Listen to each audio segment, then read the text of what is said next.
Bienvenidos a todos y todas al conversatorio sobre Ley de Identidad de Género, desafíos para el sistema de justicia, organizado por la Mesa de Género y No Discriminación de la Ilustrísima Corte de Apelaciones de La Serena, que además estamos transmitiendo en vivo por el canal de televisión del Poder Judicial, www.poderjudicialtv.cl, y por Facebook Live del Poder Judicial.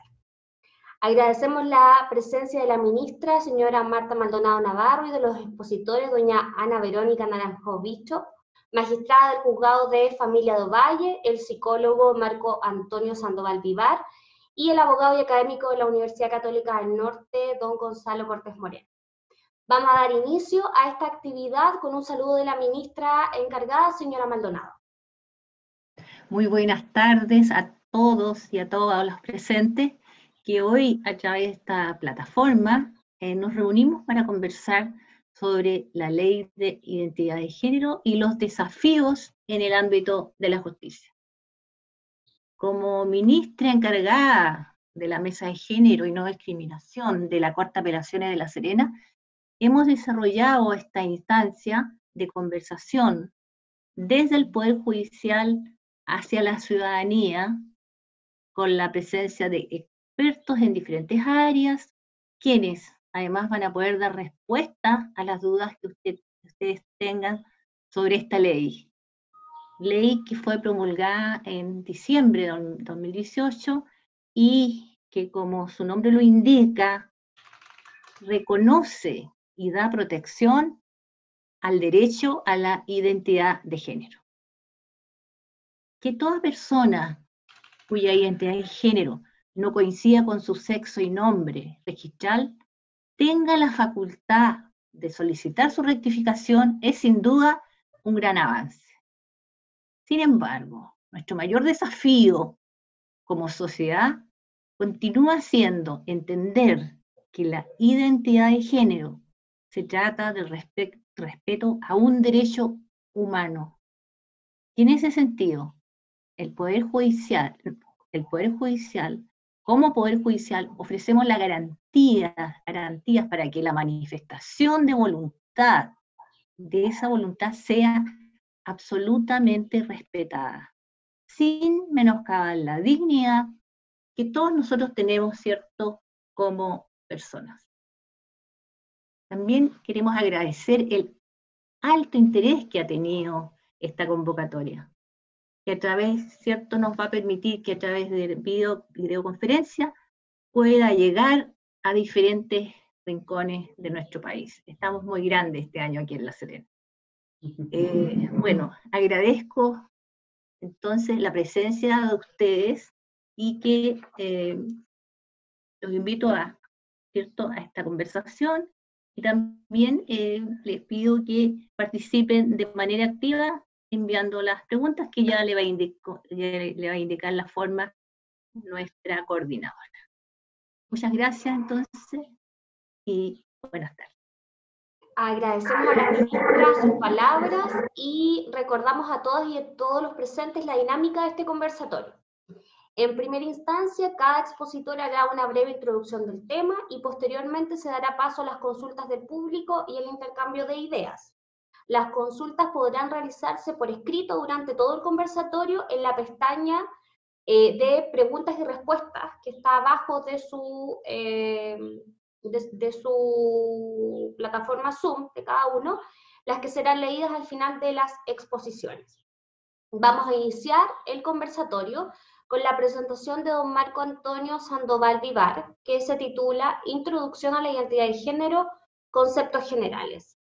Nuestro expositor es psicólogo de la Universidad de la República de Uruguay, coordinador de la Fundación Género y Cultura, psicoterapeuta con enfoque psicoanalítico, intervencionista en crisis, con maestría en intervención interdisciplinar en violencia de género, diplomado en agente de igualdad de la Universidad de Valencia. Además, es asesor en temas de violencia de género para la ONG Centro de Estudios sobre Masculinidades y Género de Montevideo, Uruguay, encargado del programa de salud mental en el Centro Comunitario de Salud Familiar de Ovalle, realizando atención psicológica a víctimas y agresores en el programa de violencia de género y prevención de la violencia de género en establecimientos educacionales y comunitarios, y docente de Psicología del Aprendizaje, Psicología del Desarrollo e Investigación e Intervención Social de la Facultad de Pedagogía de la Universidad Bolivariana de Chile. Damos paso entonces a la exposición de don Marco Sandoval Vivar.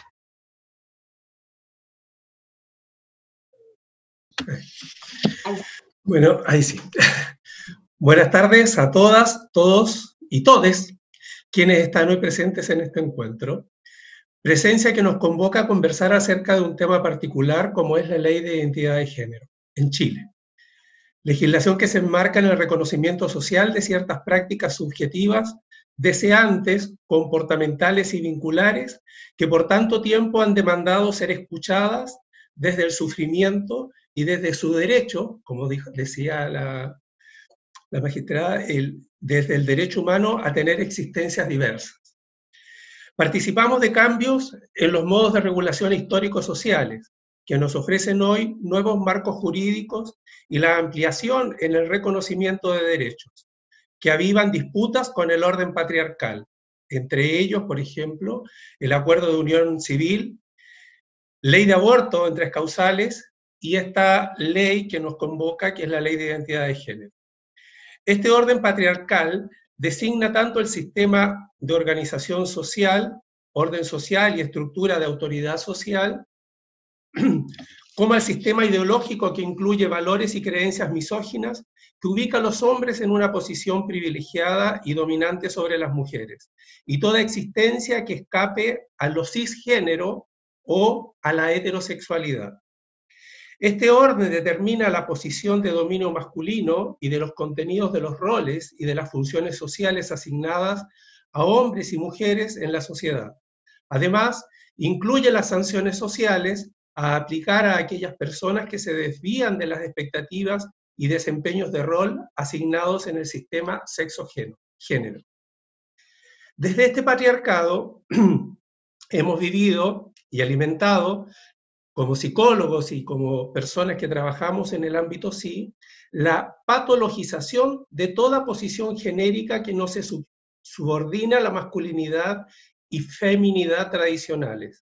Esta estructura binaria, que como dice Judith Butler, comillas, contra la cual ningún humano puede oponerse y seguir siendo humano. Las nuevas propuestas subversivas para este orden despatologizan las diversidades sexuales y nos da por sentado que son, por sí mismas, indicadores de fallas o trastornos en la constitución psíquica. Por lo tanto, constituyen un avance en la comprensión y respeto por la humanidad en su más amplia multiplicidad. Las diferentes formas de vivir la sexualidad o las distintivas formas identitarias genéricas no determinan por sí mismas la estructuración psíquica ni una eventual predominancia psicopatológica.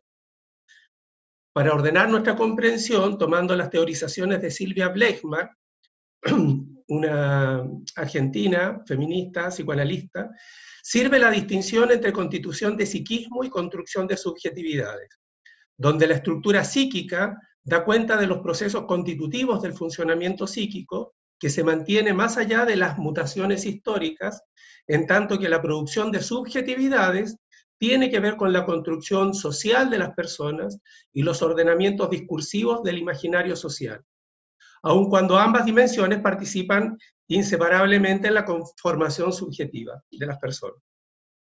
Para todas las infancias, cis, trans o no atrapadas en una clasificación, existe, como dice Deborah Tager, una propuesta identificatoria con contenidos de género, conscientes e inconscientes, emanada desde quienes cuidan primariamente, pero también existe un proceso de apropiación activa por parte de la infante.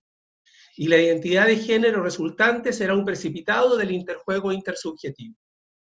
No se trata de negar o desmentir la diferenciación de sexos, pero queda claro que la construcción de lo femenino y lo masculino no se derivan de forma lineal de la diferencia anatómica de los sexos, ni que solo exista ese binarismo. Ahora bien, en un intento de compartir miradas sobre la terminología y la comprensión de estas, usada en estos tiempos, les transmito la primera definición ofrecida por un organismo oficial de Naciones Unidas en el 2017, donde habla de lo que es la orientación sexual y que la refiere como la atracción física, romántica o emocional que siente una persona hacia otras. Y la orientación sexual tiene que ver sobre todo con lo que es la homosexualidad, tanto en varones como en mujeres, ¿sí? En cambio, habla de que la identidad de género alude a la autopercepción de la identidad de una persona que puede ser diferente del sexo asignado al nacer, así como la expresión de esa identidad de género. Entonces, esto es como en términos generales. Ahora, para poder ir apropiándonos un poco de la terminología y saber de qué estamos hablando cuando hablamos de género, cuando hablamos de patriarcado, voy a intentar resumir algunos de estos conceptos. Género es un término que se utiliza para referenciar las representaciones, valores, normas, creencias, roles y funciones que asociamos histórica y culturalmente a las categorías de lo masculino y lo femenino, y que evidencia las desigualdades y la inequidad existente entre hombres, mujeres y otras existencias.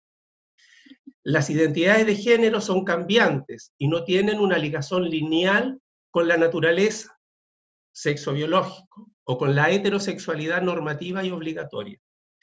El género no es invariable ni está determinado por la biología. Cambia a través del tiempo y en los diferentes entornos. Entonces, de ahí tenemos que género y que todo esto que tiene que ver con la identidad de género es una construcción sociocultural e histórica. No es lo mismo ser hombre, mujer en Ovalle, que donde estoy yo en este momento, en el 2020, que en el 2000, o que en el 1900, ¿no? O en otro contexto geográfico.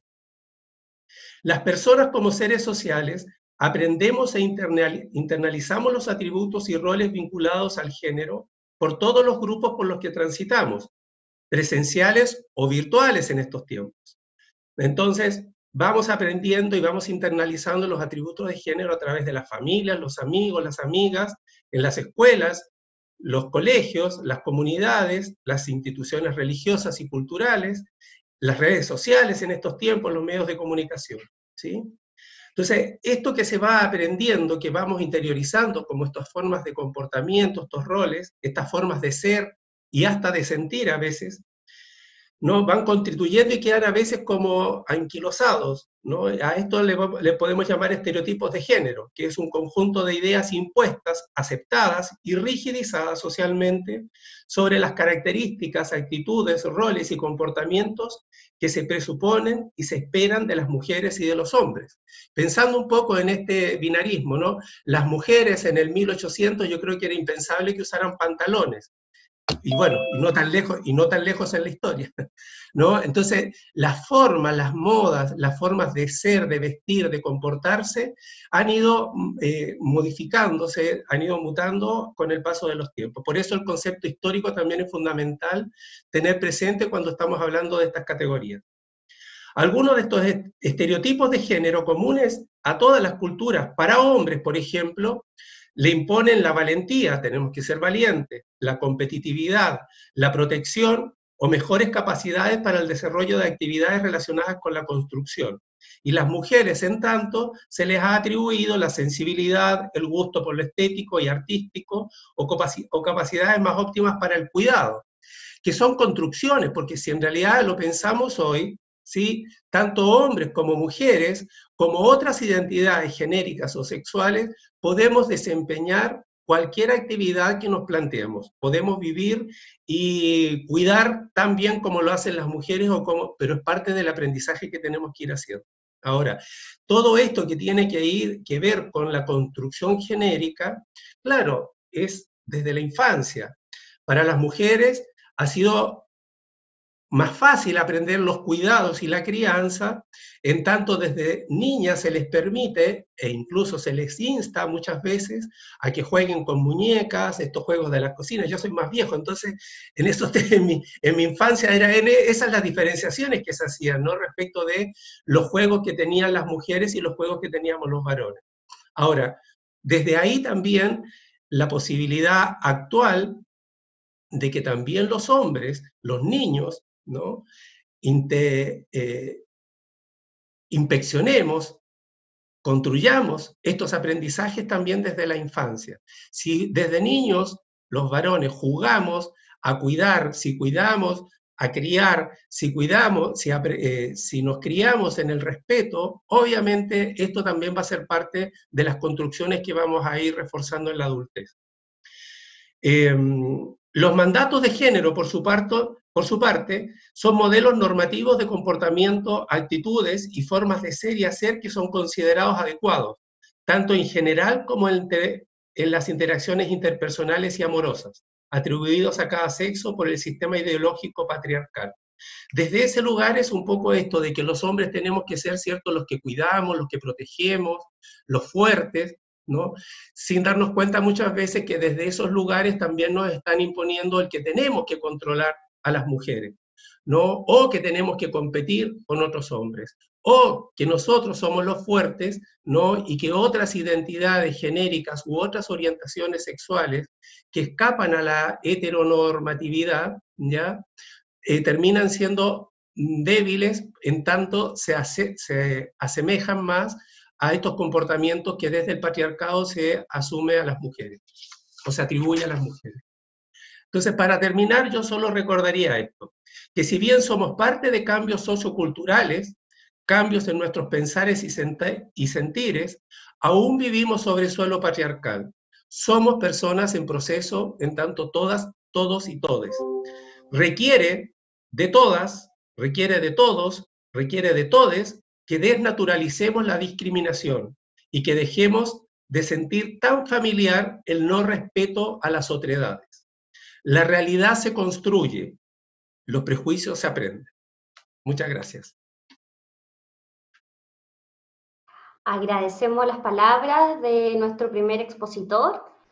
Y les recordamos que las consultas las pueden ir realizando a través de la pestaña Preguntas y Respuestas.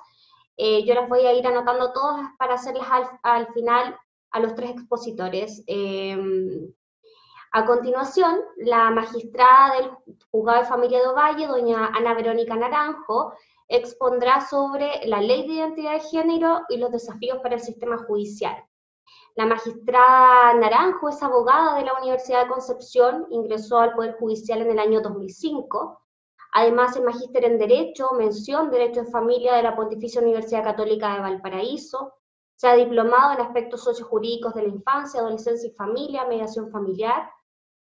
Ha sido relator en cursos para la Academia Judicial dirigido a juzgados de familia, expositora en diversos talleres y seminarios, entre otros abordajes de la violencia de género, perspectivas que convergen, la responsabilidad de los funcionarios municipales del área de la salud frente a un tema de vulneración, en el seminario Día contra la Explotación Sexual Comercial Infantil, en el seminario Adquiriendo Herramientas Técnicas para una Mejor Intervención con las Víctimas de Violencia Intrafamiliar, y en el Seminario Internacional de la Niñez, Desafíos en Nuevos Modelos de Intervención para la Niñez en la Sociedad del Siglo XXI. Además, doña Ana Verónica es miembro del equipo docente del Diplomado de Mediación Familiar y Mediación Escolar de la Universidad Pedro de Valdivia e integrante del equipo docente de diversos programas de formación para postulantes al escalafón primario del Poder Judicial, que imparte la Academia Judicial, especialmente en cursos sobre vulneración de derechos y violencia intrafamiliar.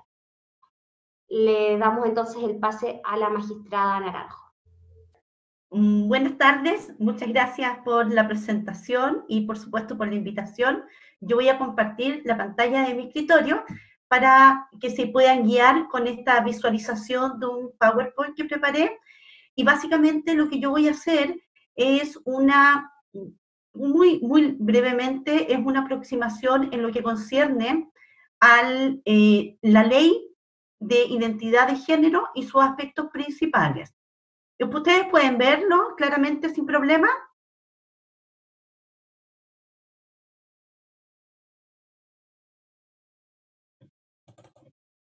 Ahí, ¿lo pueden ver? Sí, perfecto.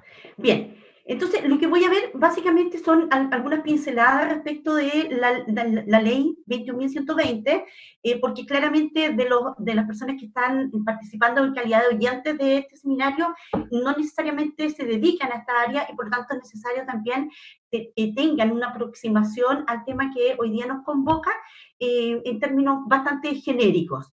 En primer lugar, lo señaló la ministra Maldonado, en cuanto al derecho a la identidad de género, esta ley lo define como la facultad que tiene toda persona cuya identidad de género no coincide con su nombre o sexo registral para solicitar la rectificación de esto. Si nosotros lo vemos así y lo ponemos en consonancia con lo que ha señalado precedentemente Marco, sin duda que parece una definición bastante acotada, muy limitada y que no satisface todas las aristas que tendría eventualmente un derecho a la identidad de género. Pero es un concepto utilitario al objetivo de esta ley, que no es otro, también lo señala el texto, que establecer los procedimientos mediante los cuales las personas pueden acceder a la rectificación registral en los términos que indica. De manera que para esos efectos, el concepto que aquí se señala, limitado, es utilitario. Los principios que conforman la ley, que nosotros sabemos, ¿no es cierto?, especialmente los que nos dedicamos a las leyes, ¿no es cierto?, sabemos que los principios nos ayudan a llenar vacíos legales, en casos para interpretar pasajes oscuros, dudosos, incluso resolver antinomias en caso de contradicción entre dos disposiciones. Y estos principios que se consagran en la ley son la no patologización, ya hizo alguna referencia a don Marco precedentemente, efectivamente hay que sacarse y erradicar del concepto general en cuanto a que esto podría ser algún tipo de enfermedad, y vamos a ver que a lo largo de la ley se establece claramente de qué forma, ¿no es cierto?, se recoge este principio de no patologización. Por cierto, la no discriminación arbitraria, que es transversal en general a nuestro derecho, pero evidentemente en esta materia, tratándose de una vulnerabilidad especial, sin duda que es necesario que también tenga un acogimiento expreso. Está también la confidencialidad y dignidad de trato, que se va a traducir, entre otros, por cierto, en la reserva de los procedimientos que se siguen tanto en sede administrativa como judicial, y los otros dos principios que más bien están dirigidos a la minoría de edad, que son el interés superior del niño y autonomía progresiva, y solamente lo voy a dejar como interrogante, probablemente quien me sigue como panelista alguna referencia hará a ello, por el enfoque que debe dar a su ponencia, pero me parece que podría aquí estar al debe esta ley, ¿no es cierto?, y que aparentemente no recoge del todo estos principios que dice recoger. ¿Bien?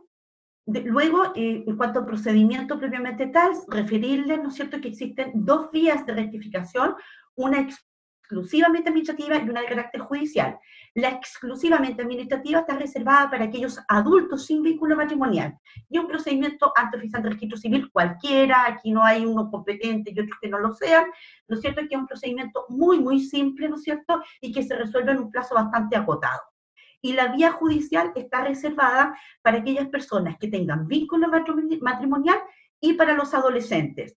Y digo personas con vínculo matrimonial y no adultos con vínculo matrimonial, porque recordemos que conforme a nuestra legislación, un adolescente mayor de 16 años, menor de 18, sin duda que puede perfectamente haber contraído un vínculo matrimonial conforme lo señala nuestra ley de matrimonio civil. Y los procedimientos que se establecen en uno y otro caso difieren un poco. El de las personas con vínculo matrimonial, al que se aplica también del caso de los adolescentes que tengan vínculo matrimonial, se aplica, no tiene tantas complejidades en general, hay algunos temas que han ocasionado algunas dudas, pero en términos genéricos no ofrece tantos inconvenientes.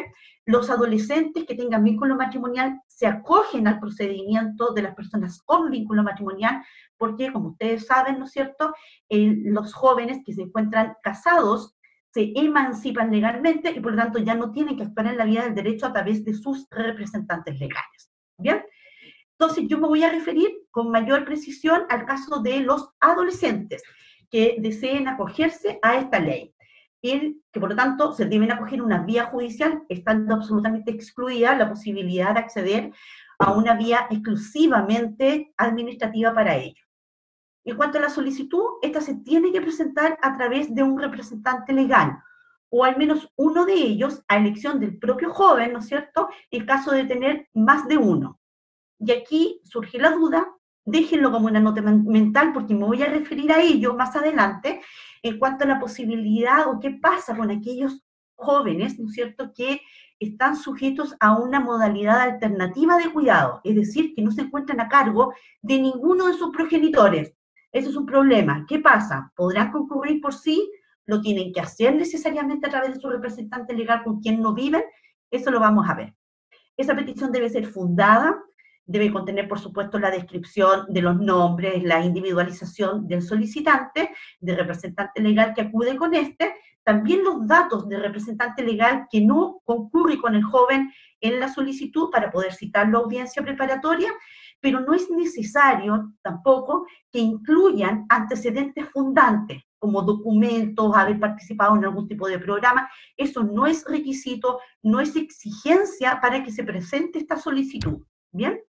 El procedimiento propiamente tal es de carácter reservado, acogiendo, por cierto, este principio de la confidencialidad al que yo aludí precedentemente, y el procedimiento mismo es de carácter voluntario. Eventualmente podría tornarse en un procedimiento ordinario, subsidiariamente se podría aplicar este, en caso de oposición por parte, ¿no es cierto?, del representante legal que no concurrió con el joven a la solicitud.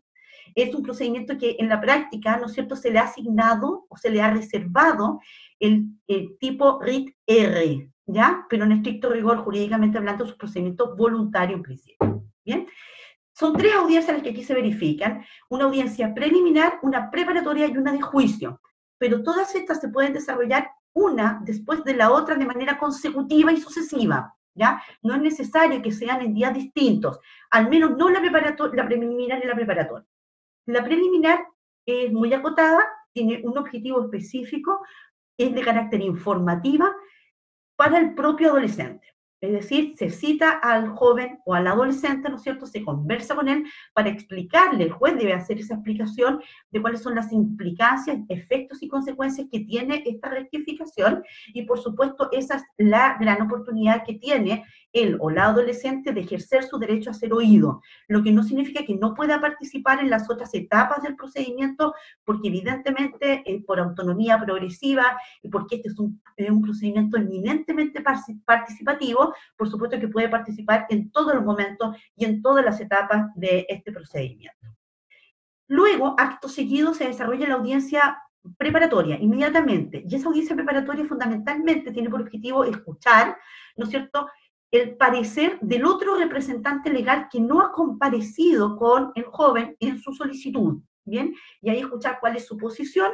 Por supuesto que el tribunal tendrá que dictar la resolución que cita audiencia de juicio, la que se podrá desarrollar inmediatamente después a objeto de incorporar la prueba que se estime pertinente. Y precisamente a propósito de la prueba, es importante señalar que es siempre facultativo. Las distintas disposiciones legales, ¿no es cierto?, que hablan de la prueba, en ninguna se establece como exigencia que se deban incorporar determinados tipos de pruebas, ¿ya? Son todas facultativas, pero sí este procedimiento, esta ley, en todo momento lo recalca en varios pasajes de su cuerpo normativo, que no se deben exigir jamás exámenes físicos, ¿ya? Recordemos ese otro principio que yo aludí al inicio de esta presentación, de la no patologización. Por lo tanto, no se puede jamás exigir exámenes físicos. ¿Bien? Ahora, ¿qué observo yo como... Esto es una pincelada muy genérica, ¿no es cierto?, del procedimiento y de la ley, aspectos más relevantes, sobre todo en lo que concierne a adolescentes. La primera brecha que notamos, ¿no es cierto?, es la situación que yo les planteé, nota mental, ¿no es cierto?, ¿se recuerdan? Donde dijimos, ¿qué pasa con aquellos adolescentes que no viven con alguno de sus progenitores? Es decir, lo que se denomina sujetos a algún sistema o modalidad alternativa de cuidado. Y recordemos, por ejemplo, para estos efectos, algunos casos, no solamente el más extremo de un joven o un adolescente que está ingresado en un hogar residencial, sino también puede ser estas situaciones que son tan cotidianas en tribunales de familia como los jóvenes que, por ejemplo, se encuentran al cuidado de un abuelo, una abuela, una tía, un tío, una madrina, un vecino, etc. ¿Ya? Incluso en aquellas situaciones en que estos cuidadores tienen una sentencia del tribunal de familia que les ha conferido el cuidado personal, ese cuidado personal, lamentablemente, en nuestra legislación, no va acompañada de representación legal. Entonces, la pregunta que nos corresponde hacer es qué sucede con estos casos. Es decir, aquel joven que está ingresado en una residencia o que está bajo el cuidado de un abuelo, por ejemplo, podrá hacer su presentación. ¿Quién tendrá que comparecer acompañando la solicitud? ¿Tiene que necesariamente buscar a ese padre o madre que ha sido privado del cuidado personal o lo podrá hacer por sí? Una postura sería señalar, en realidad no, porque la ley no lo ha previsto. Es más, de hecho, el mensaje, o sea, en su momento el proyecto inicial contemplaba la posibilidad que los adolescentes por sí solos pudieran hacer la presentación, sin representante legal alguno, pero eso después no quedó en el proyecto final, en la ley. Y por lo tanto uno podría decir, por algo el legislador lo excluyó, porque no fue su interés o su intención en que el adolescente presentara esta solicitud por sí solo. Sin embargo, yo comparto aquí la postura de la Comisión de Género y Derechos Humanos de la Asociación Nacional de Magistrados, que enviaron un protocolo, ¿no es cierto?, a todo el país, en la que dan ciertas directrices o ideas, comparten, en caso de que uno adhiera a ellas, ¿no es cierto?, de lo que se debiera pensar en distintas, a propósito de esta ley. En este caso en particular, ellos postulan que por los principios de interés superior del niño, pero muy especialmente por la autonomía progresiva, se acepte que ese o esa adolescente que no está bajo el cuidado de alguno de sus progenitores puede igualmente hacer su presentación y solicitud ante el tribunal, acompañado por quien tenga sus cuidados, sin perjuicio de citar audiencia preparatoria al o los representantes legales para escuchar su opinión. Y a mí me parece que podríamos estar toda la tarde, pero obviamente no me voy a dilatar mucho, pero existen muchos argumentos, no solamente de texto, sino también doctrinales, para acoger y seguir esta última alternativa que podemos conversar más adelante si que fuera de interés de alguno de ustedes a través de las preguntas. Otro asunto que igual es importante, lo que yo ya de alguna manera esbocé en cuanto a las pruebas y el acompañamiento profesional. Esta ley establece que va a existir un programa de acompañamiento y de hecho señala que un reglamento va a regular precisamente estos programas de acompañamiento. Tanto es así que de hecho esta ley se difirió en su entrada en vigencia a la espera que estos reglamentos estuvieran publicados. Pero esos programas de acompañamiento son facultativos. Entonces, jamás hay que exigir como requisito de admisibilidad o incluso para acoger en la sentencia esta solicitud al que hayan participado en alguno de estos programas. No es necesario, ¿bien? Y por último, otro tema que igual me parece muy relevante, también lo fue cuando yo analicé la voluntad de la niña en la interrupción voluntaria del embarazo. ¿Cuáles son razones válidas para que un representante legal se oponga a uno y otro? En este caso, perfectamente, un padre o una madre citada que no compareció con el joven en la solicitud y que ha sido citado a audiencia preparatoria puede esgrimir, por cierto, la razón que estime pertinente, sin ninguna duda. No se le puede privar de ese derecho. Pero no todas esas razones van a ser plausibles a considerar por la magistratura, a mi juicio.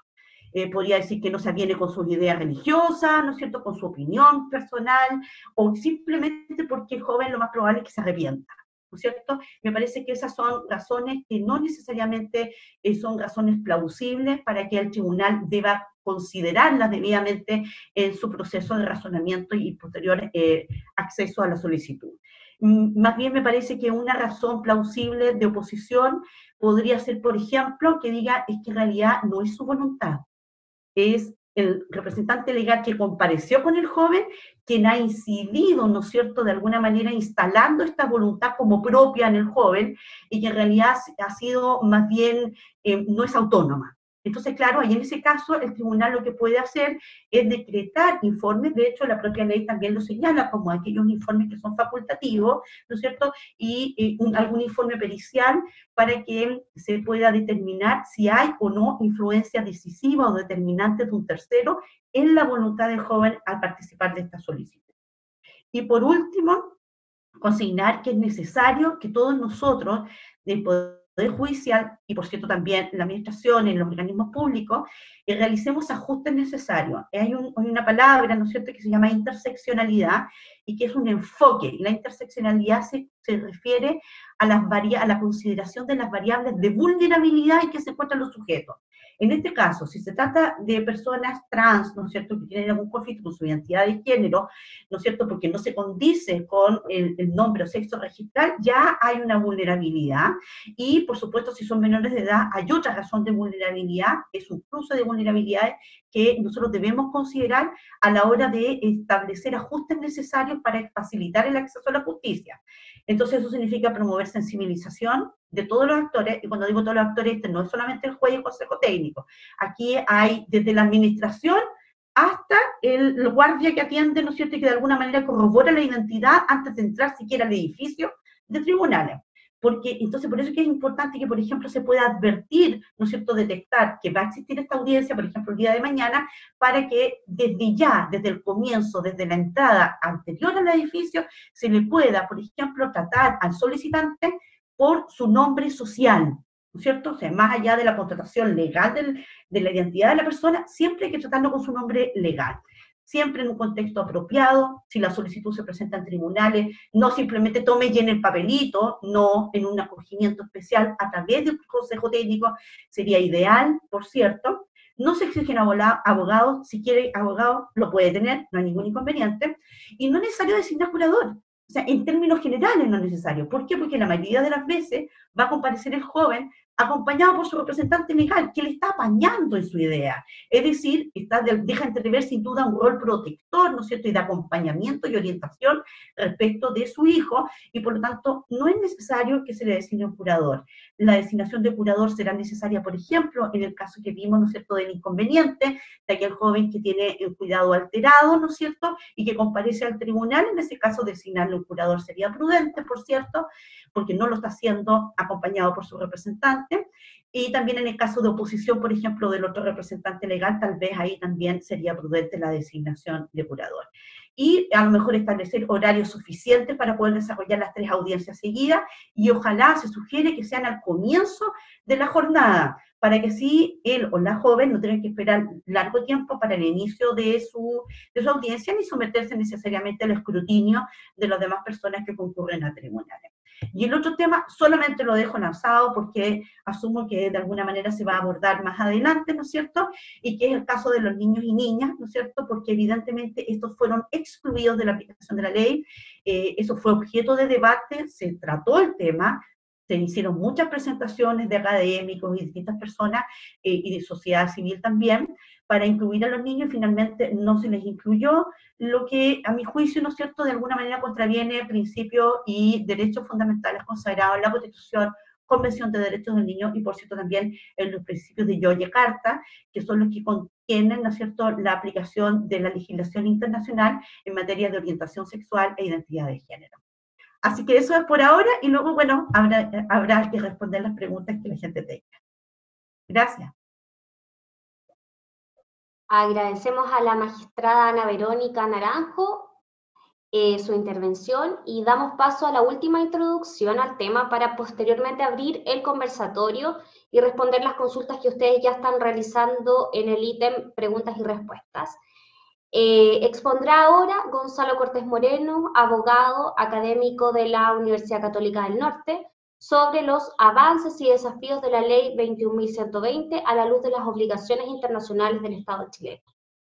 Nuestro expositor es abogado, licenciado en Ciencias Jurídicas de la Universidad Católica del Norte, Master of Law de la Universidad de California, doctorando en el programa de doctorado en Derecho de la Universidad de Chile, profesor de la Escuela de Derecho de la Universidad Católica del Norte en las áreas de Derecho Constitucional, Derecho Político y Derecho Internacional, y además es autor de diversas publicaciones y ha participado en proyectos investigativos en las áreas de su disciplina. Lo dejamos entonces con la presentación del profesor Cortés Moreno. Bien, muchísimas gracias. En primer lugar, antes que todo quisiera felicitar esta iniciativa, porque aquí se instala una idea, una percepción que yo creo que es correcta, y es que en materia de género el Poder Judicial chileno ha tomado importantes medidas y ha liderado, digamos, de los 3 poderes clásicos, yo creo que ha sido el que ha liderado la discusión en estos temas. Y justamente la discusión respecto de la identidad de género involucró a lo largo de la tramitación del proyecto de ley al Poder Judicial, principalmente a través de la Corte Suprema, que manifestó una visión muy avanzada, y además muy avalada en muchos informes técnicos, lo que da cuenta de un proceso reflexivo, serio, además, sobre derechos humanos, y creo que las actividades de esta naturaleza apuntan en esa misma dirección. Así que eso, quería felicitar en primer lugar la realización de esta actividad y además agradecer la invitación que se ha extendido a la Universidad Católica del Norte a través de mi persona para participar en este evento. Bien, a ver, para comenzar, y voy a tratar de ser breve, algo que es muy difícil en mí, pero vamos a hacer el intento. Estamos conversando acerca de la ley 21.120, es una ley que tuvo una tramitación de alrededor de 5 años en el Congreso Nacional, tramitación que además estuvo sujeta a discusiones muy profundas, discusiones que dividieron a los parlamentarios en base a razones que por un lado son claramente ideológicas, pero que por otro lado también tienen un fuerte contenido valórico. Y en ese sentido, el discutir acerca de la identidad de género supone que nosotros en primer lugar hagamos una reflexión y tratemos de conceptualizar, ¿cierto?, esta idea de la identidad de género. Recién la magistrada nos decía, bueno, la idea de identidad de género contenida en la ley ha sido definida para propósitos instrumentales, eso es cierto. Y en ese sentido yo creo que la definición de la ley se queda bastante pequeña, ¿cierto? Se queda en un aspecto muy diminuto de la identidad de género, que es la facultad de poder solicitar la rectificación del sexo registral. Si nosotros miramos los precedentes internacionales de la materia, nos vamos a encontrar con que, por ejemplo, la Corte Interamericana de Derechos Humanos ha dicho que el derecho a la identidad de género tiene que ver con una autoidentificación, es decir, esto se vincula al derecho a la identidad, como lo podemos colegir del nombre, pero tiene que ver con esta idea de autoidentificarse o de vivir internamente y de manera individual el género. Y entendiendo, como señalaba el primero de nuestros expositores, que el género puede o no coincidir con el sexo que le fue asignado a la persona al nacimiento o con el sexo cromosómico, como se señala en otros documentos. Y esto nos remonta a los inicios del debate sobre la identidad de género. En la escuela tradicional en torno a esto, nosotros podemos situarla por allí por la década de los 50, ¿cierto? Este enfoque tradicional que fue el primero en hacerse cargo de esta idea, y que esta visión tradicional, si bien trató de mirar un fenómeno que ha estado presente a lo largo de toda la historia de la humanidad, constituyó un avance, pero esta visión está completamente superada tanto por la medicina como por la psiquiatría, ¿cierto? E incluso por la filosofía. Y en ese sentido debemos recordar, por ejemplo, que el endocrinólogo Harry Benjamin en 1953 o el psiquiatra John Money, ¿cierto?, en 1973, se refirieron a este fenómeno, ¿cierto?, a esta idea de la diferencia entre la percepción individual y la diferencia, ¿cierto?, entre esa percepción y el sexo asignado al nacer, tratándolo como una patología de tipo físico o como una patología de tipo psiquiátrico. El primero de ellos creía que era una patología, ¿cierto?, un desorden a nivel endocrino, y el segundo creía que era un problema a nivel psiquiátrico. Y esto obviamente basado en la idea tradicional de que hay solo dos sexos biológicos, el sexo masculino y el femenino, y que por tanto las personas que manifestaban roles conductuales diferentes a lo esperable en un hombre y una mujer padecían de una enfermedad en el cuerpo y en la mente, ¿cierto? En el cuerpo o en la mente, dependiendo de la visión. Y en ese sentido, ¿cierto?, nosotros hemos vivido en una sociedad que ha sido plasmada en términos binarios. Recién se hablaba, ¿cierto?, en una de las exposiciones acerca de los juguetes, ¿cierto?, de cómo los juguetes influyen en la orientación, o más bien en los roles de género, ¿cierto? Hay un estudio que se hizo en Estados Unidos hace un tiempo atrás, ¿cierto?, el estudio de Let Toys Be Toys, dejen que los juguetes sean juguetes, en que analizaban las góndolas de los supermercados, ¿cierto?, y comparaban la góndola de las niñas con la góndola de los niños, y claro, no era difícil ver la diferencia en que la góndola de los niños contenía juguetes que a los hombres los hacían astronautas, científicos, ingenieros, y en la góndola de las mujeres, ¿cierto?, los juguetes eran todos más bien orientados a la maternidad, al cuidado del hogar, y que ya desde ese momento se produce entonces hay una carga, ¿cierto?, hay una carga que la sociedad impone sobre el individuo y que no es una carga menor, porque esto ha traído consecuencias, ¿cierto? En Estados Unidos, cuando se hizo este estudio, una de las conclusiones que se logró obtener es que, por ejemplo, la cantidad de personas dedicadas a la ciencia era, la diferencia, ¿cierto?, en los sexos, hombre y mujer, era muy marcada, y esto porque obviamente los juguetes, ¿cierto?, desde la más tierna infancia, los juguetes científicos están destinados principalmente a los hombres. Entonces, todo esto tiene un impacto, y esta visión tradicional se basaba en tres grandes ideas. Por un lado, la idea de la patologización, es decir, en la idea de que esto es una patología del cuerpo o de la mente, en la idea del binarismo, es decir, de que solo hay dos sexos y por tanto solo hay dos formas de comportarse, como hombre o como mujer, y además en la identificación entre la idea de sexo y género, es decir, se nace hombre y por tanto se espera que esa persona se comporte en la forma en que los hombres lo hacen, o se nace mujer y se espera que esa persona se comporte de la forma en que una mujer debe hacerlo.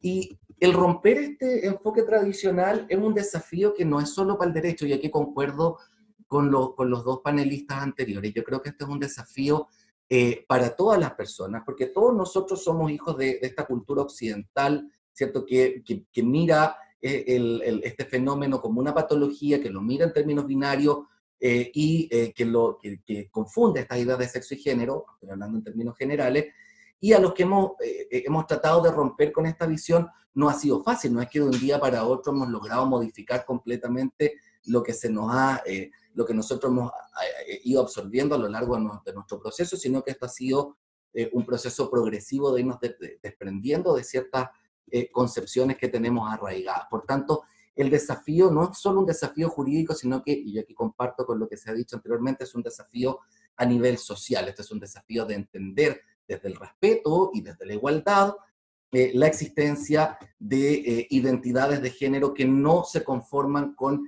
aquellas que tradicionalmente han sido concebidas. Y en ese sentido, entonces, nosotros podemos entender, ¿cierto?, que hoy en día hay todo un proceso de transformación y de adaptación en función de acomodar nuestra comprensión y de acomodar además el funcionamiento del Estado y acomodar las normas jurídicas al reconocimiento de estas nuevas formas de identidad, o de estas formas de identidad que han existido siempre, pero que hoy en día han sido recientemente reconocidas. En ese sentido, y vuelvo a destacar esa idea, el Poder Judicial ha sido el que desde mucho más tiempo, ¿cierto?, a esta parte, ha ido explorando en esta idea y ha ido reconociendo este fenómeno a través de su jurisprudencia, ¿cierto?, por un lado, y por otro lado a través de su política interna. El Poder Judicial ha desarrollado una fuerte política de género y de respeto, ¿cierto?, de tolerancia y no discriminación, y eso, digamos, es algo que se ha traducido también a la forma en que se concibe o que se ha concebido el derecho en Chile. Ahora, lo que nosotros podemos decir a nivel de estándares internacionales es que no hay un tratado internacional madre que se refiere a esta materia. Si bien hay una serie de instrumentos internacionales que tienen como propósito proteger a los grupos especialmente vulnerables, ¿cierto?, como la mujer, los niños, los trabajadores migrantes, no hay un tratado que tenga por objeto proteger a las personas pertenecientes a minorías sexuales. Tenemos sí otros documentos que no son propiamente tratados, ¿cierto?, como los principios de Yogyakarta, ¿cierto? Tenemos cierta jurisprudencia internacional también derivada tanto del sistema europeo de derechos humanos como del sistema interamericano, pero en términos generales, ¿cierto?, la idea del respeto de la identidad de género se ha ido asentando justamente a través de estos instrumentos, y no propiamente, ¿cierto?, de un tratado impulsado por el Sistema Universal de Protección de Derechos, ni tampoco por el sistema interamericano o el europeo. Sí podemos encontrar, como decía, que en el Sistema Europeo de Derechos Humanos había una serie de casos en la materia, ¿cierto?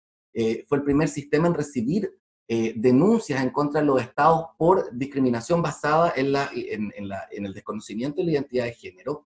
Se tuvo varios casos entre el 86 y el 98, los famosos casos de Ruiz, de Cossey, de X, Y y Z, el caso Sheffield. en los cuales se estimó que no había violación de las normas europeas internacionales de derechos humanos porque los estados no establecieran mecanismos para rectificar las partidas de nacimiento de las personas transgénero. Es decir, el estado era libre para decidir si aceptaba o no la rectificación del sexo registral. Sin embargo, esto va a dar un vuelco en el caso Goodwin del año 2002, en que se va a establecer que a nivel europeo es una obligación derivada de los instrumentos internacionales de ese sistema de protección de derechos el reconocer esta idea del cambio del sexo registral en concordancia, ¿cierto?, a la identidad de género de la persona.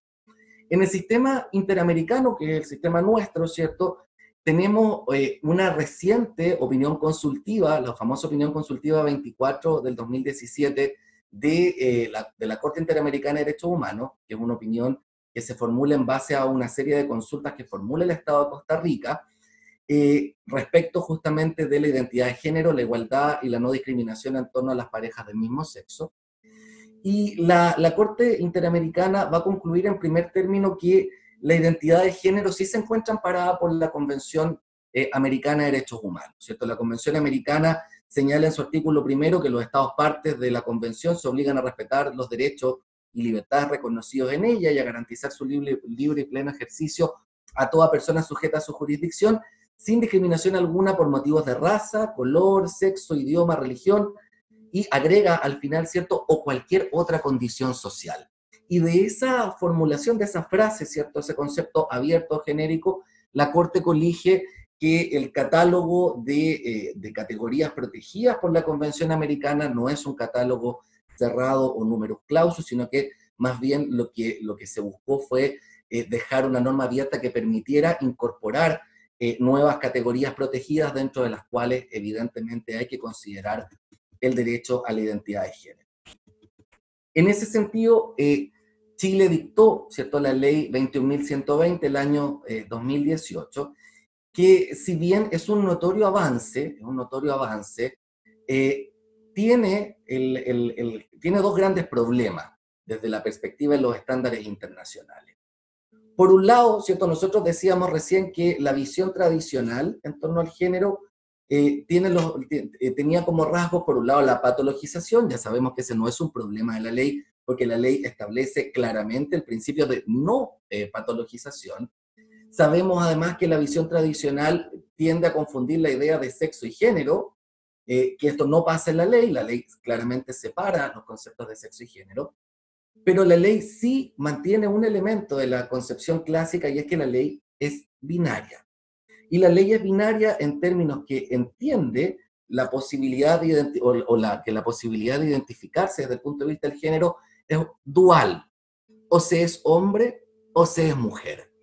Y eso impide, ¿cierto?, el reconocimiento de aquellas formas de disidencia en la identidad de género de aquellas personas que, por ejemplo, se consideran hombre y mujer al mismo tiempo, o de aquellas personas que no se consideran ninguna de las dos cosas.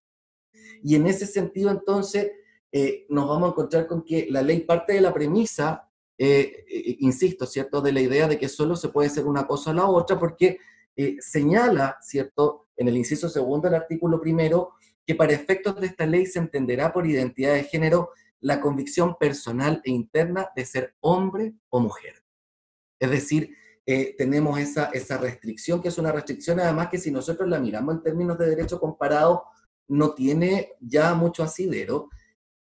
Son cada vez más los estados que han ido evolucionando, y no todos son estados del primer mundo, y no todos son estados del norte global, que han ido evolucionando en el sentido de permitir que las personas declaren que su género, ¿cierto?, o su sexo registral no es ni hombre ni mujer. En la India, por ejemplo, una persona puede declarar que pertenece al tercer sexo, o en Holanda recientemente se aprobó la posibilidad de que una persona simplemente marque el casillero relativo al sexo registral con una X, ¿no?, porque no se siente identificado con ningún género de aquellos descritos. De esa forma, entonces, tenemos, por un lado, ¿cierto?, el desafío de que creo que la ley tiene que avanzar en el sentido de reconocer identidades de género que salgan, ¿cierto?, del molde tradicional de concebirse completamente como hombre o completamente como mujer, y admitir, ¿cierto?, estas posibilidades de no identificarse con ninguna o identificarse con ambas, ¿cierto?, que son las formas de identidad de género no binarias. Por otro lado, tenemos la situación de los menores de 14 años, ¿cierto? Los menores de 14 años, que en el caso de la ley, esto fue uno de los aspectos más discutidos, ¿cierto? Aquí fue donde la discusión en el Congreso Nacional generó, ¿cierto?, una ola de opiniones encontradas. Incluso se le consultó a la Corte Suprema respecto de su opinión al respecto, y la Corte Suprema, como les decía, ¿cierto?, yo por eso soy tan, estoy tan de acuerdo con el rol que ha jugado el Poder Judicial en esta materia, porque la Corte Suprema, en sus oficios, los oficios despachados durante la tramitación de la ley, aportó elementos muy enriquecedores al debate, y justamente la situación de los niños, niñas y adolescentes fue una de ellas. Diríamos, o podríamos decir que incluso la Corte Suprema cumplía una función pedagógica en relación con el Congreso, porque la discusión en el Congreso incluso en algunos momentos perdió densidad, ¿cierto? Y pasó más bien a ser una discusión sobre la base de prejuicios arraigados, ¿cierto? Y de temores injustificados en torno a esta idea de que los niños y niñas puedan optar al reconocimiento también de su identidad de género. De acuerdo a nuestra legislación, los niños y niñas trans quedaron excluidos de esta posibilidad, ¿cierto? La ley nada dice al respecto. Esto se eliminó. Se establece el procedimiento judicial para los adolescentes, para las personas que tienen un vínculo matrimonial no disuelto, y el trámite administrativo para los mayores de edad sin vínculo matrimonial.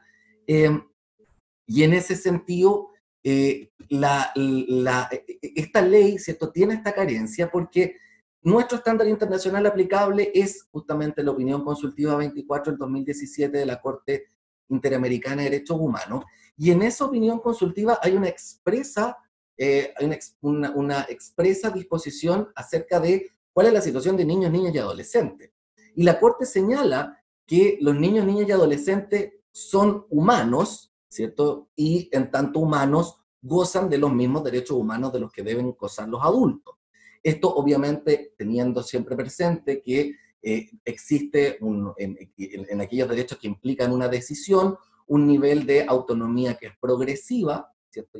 Algo se dijo respecto de eso, pero que esa autonomía progresiva no implica que los niños y niñas no estén en condiciones de hacer una decisión en ese sentido. Y de hecho, esto me recuerda el famoso video que circuló por las redes sociales. Yo no sé, probablemente más de alguno de ustedes lo vio, ¿cierto? El video de esta niña activista trans española, de Chloe, que cuenta su historia y lo difícil que ha sido para ella la lucha, ¿cierto?, en torno a conseguir el reconocimiento de su identidad de género.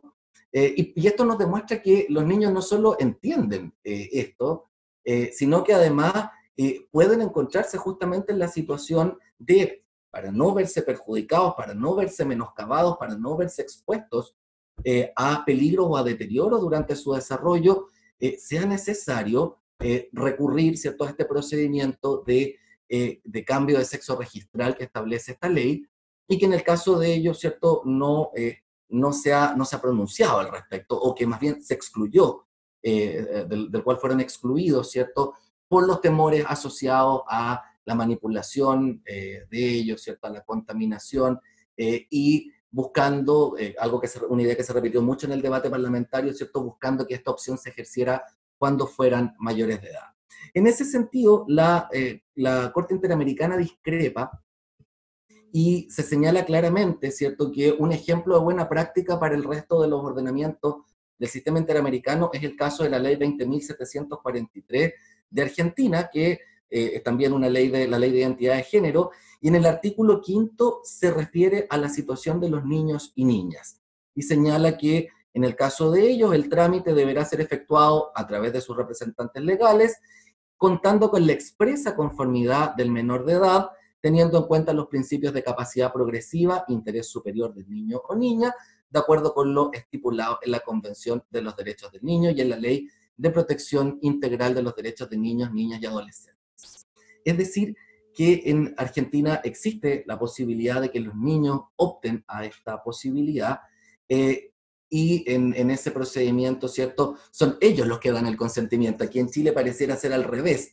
Lo que se discutía era si los padres tienen el derecho de oponerse. Bueno, en Argentina la idea es al revés, la idea es el niño consciente, porque es el niño el titular de ese derecho a la identidad de género, y esto va en la misma línea de lo que la Corte Interamericana señala. Yo aquí, finalmente, para cerrar, ¿cierto?, porque podemos discutir un poco más en el espacio de las preguntas, pero para cerrar, quiero tomar la idea con la que se inauguró este conversatorio, en torno a que es necesario partir de la base de que la identidad de género supone no solo la idea de respetar una decisión, o no una decisión, una forma de vivir y una forma de autoidentificarse de las personas, y una decisión, ahora sí, de trasladar esa identificación a el ámbito de los registros públicos, ¿cierto? Y especialmente de aquellos registros en los que consta la identidad de la persona,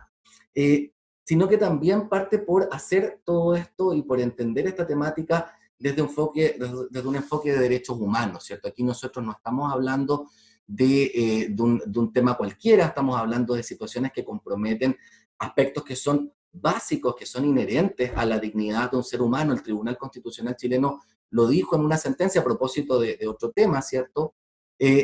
La identidad de una persona se vincula de manera muy estrecha a su dignidad. Si un individuo es quien es, ¿cierto?, en base justamente a cómo esta persona percibe su propia existencia y su propio ser, su propia identidad. Por tanto, en ese sentido, yo creo que es importante reconocer los avances que ha habido en la materia, pero de todos modos nos encontramos con dos deudas importantes en la legislación. Una de ellas, como decíamos, el concepto binario reconocido en la ley, de que se puede ser hombre o mujer, y por otro lado la situación de los niños y niñas, que está absolutamente desregulada y que nos lleva a preguntarnos entonces, ¿será que los jueces van a tener que interpretar esta exclusión como una imposibilidad de los niños y niñas para acceder a estos procedimientos de cambio de sexo registral?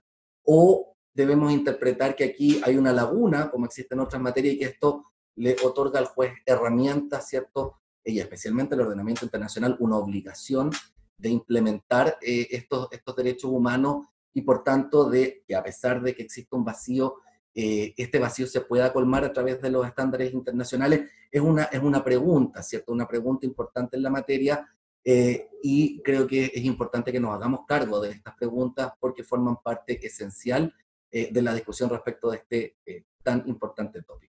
Les agradezco su atención. Le damos las gracias al profesor Cortés Moreno por su exposición. Con esto damos por finalizadas las presentaciones y abrimos el debate de los expositores, empezando con las preguntas del público. Ya tenemos bastantes. Doña Vanessa Saavedra señala dos cosas. Primero, dice que en algunos tribunales de familia de Santiago y de Viña del Mar, la carátula de las causas sobre cambio de sexo registral utilizan el nombre social del solicitante y no el nombre de la inscripción. Dice que lo menciona como dato en cuanto al tratamiento que se le da a la persona. Ella misma señala que lo que le llama la atención de la vía administrativa es que procede más que nada respecto de mayores de edad, que es que una vez presentada la solicitud a través del formulario tipo del registro civil, el oficial del registro civil de todas maneras tiene que citar a una audiencia junto con dos testigos que declaren que el solicitante conoce perfectamente las consecuencias jurídicas de esta solicitud. Esta situación le parece a ella discriminatoria e inútil.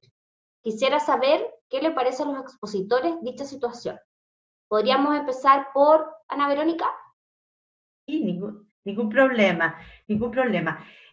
Bueno, sí, yo creo que puede ser una situación que además llama la atención que el procedimiento judicial, incluso respecto de menores de edad, no contempla la situación de testigos, ¿no es cierto?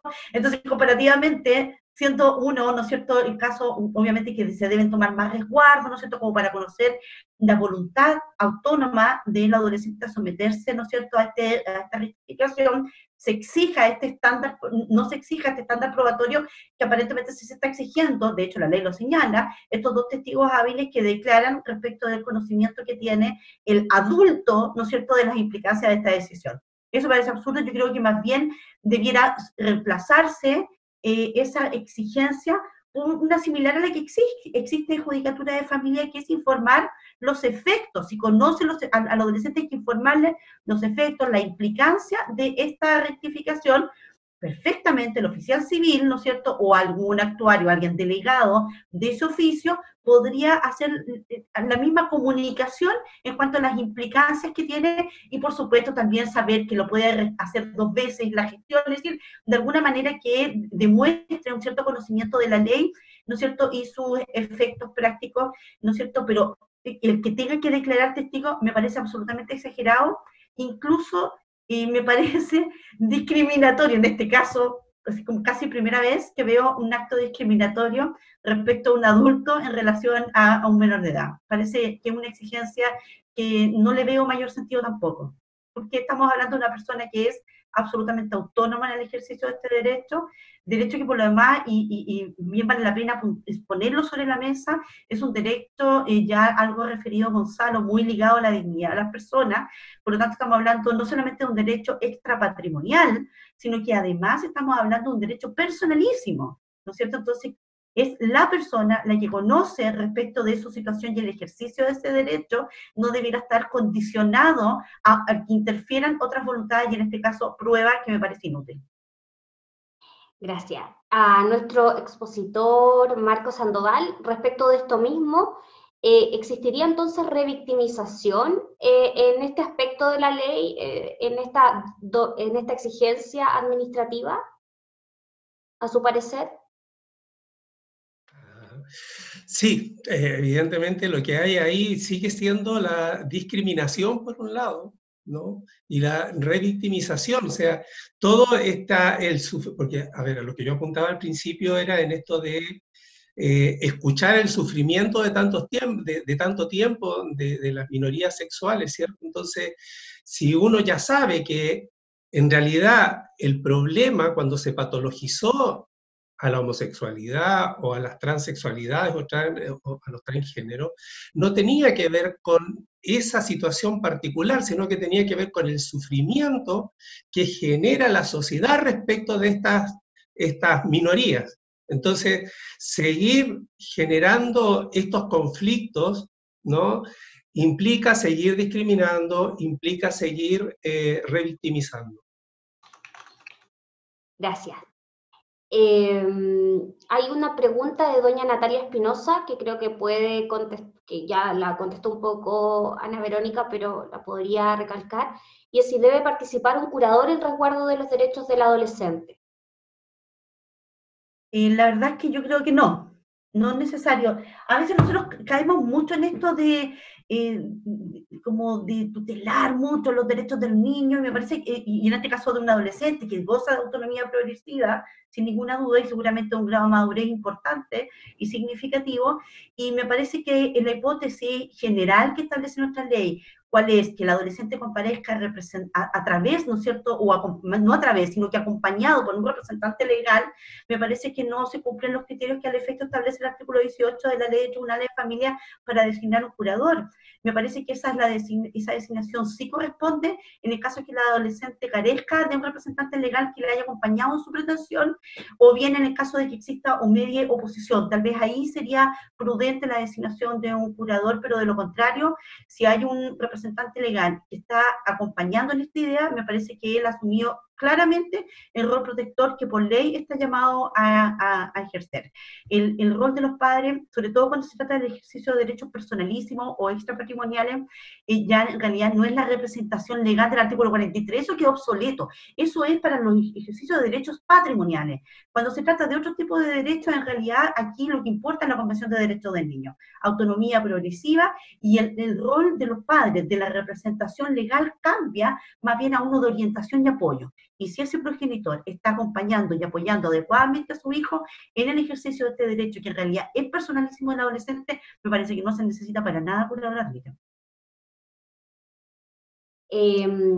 Acá es una pregunta que la puede contestar Gonzalo como abogado y como docente. Claudia Palacios, consulta si las universidades tendrán un protocolo de atención frente a jóvenes con cambio de sexo registral. Lo anterior porque le ha ocurrido en alguna universidad que en el listado de alumnos aparece el nombre anterior y ya habría que procurar no vulnerar más su derecho de identidad. Por lo tanto, pregunta si debería ser obligación de la universidad generar este cambio de manera automática. Muchas gracias.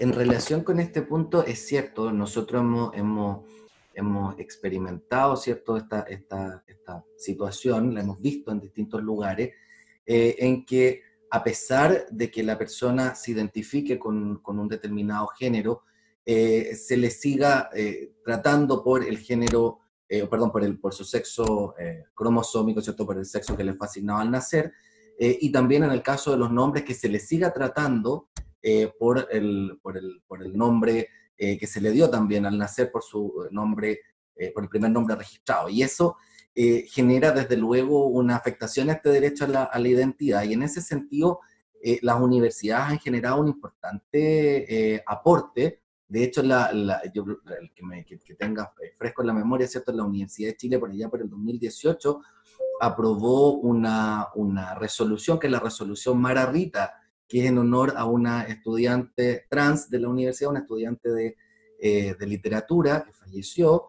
y que era dirigente también de grupos, ¿cierto?, de minorías y disidencias sexuales, y se aprobó esta resolución en su honor, permitiendo que los estudiantes pudieran utilizar su nombre social a nivel universitario. Sé que hay otras universidades también que han ido en la misma línea, y creo que en ese sentido es importante que vayamos evolucionando en ese sentido, es decir, de entender que no es la legalidad la que precede a la identidad, sino que al revés, ¿cierto? Hoy en día nosotros asistimos a un fenómeno en el cual el derecho está reconociendo algo que ya existe. La persona ya se identifica, todos nosotros nos identificamos de una manera, indistintamente de si el derecho reconoce esa identificación o no. Entonces, yo creo que en ese sentido, con o sin ley, es importante que todas las instituciones públicas y privadas hagan o desplieguen los mayores esfuerzos posibles en el sentido de reconocer y validar esta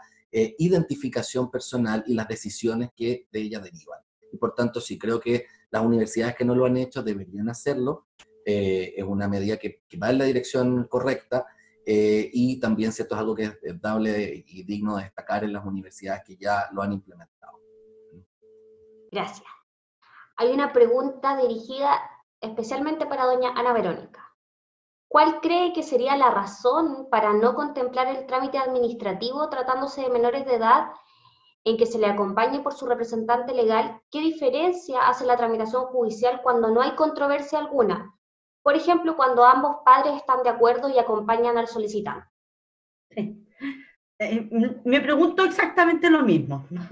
¿De qué va ahí? La verdad es que sí, estoy de acuerdo. Yo creo que efectivamente que hay un poco, habría que preguntarle a los legisladores, ¿no es cierto?, que estuvo, ¿no es cierto?, en ello habrá que estudiar la historia de la ley con detalle, ¿no es cierto?, para ver cuáles son las razones o motivaciones que se tuvieron, pero en general hay mucha desconfianza. Por eso es que normalmente cuando se trata, aquí hay un reconocimiento, hemos pasado de esta doctrina de la situación irregular, claramente, a una de protección integral de derechos, pero todavía hay muchos resabios de lo anterior. Entonces todavía la infancia sigue siendo construida en función del mundo adulto, incluso desde el mundo adulto. Es decir, estamos hablando, siempre muchas veces cuando las personas no tienen una noción acertada, ¿no es cierto?, de la infancia como personas con derechos propios, ¿no es cierto?, y como personas integrales, porque normalmente se dice, son personas en desarrollo. No, son personas, y como tales son sujetos de derechos. Es más, ellos la llevan, porque tienen no solamente los derechos de los adultos, sino que además tienen otros derechos o prerrogativas que les son propias, consustanciales a su estadio evolutivo. Tienen más derechos que nosotros.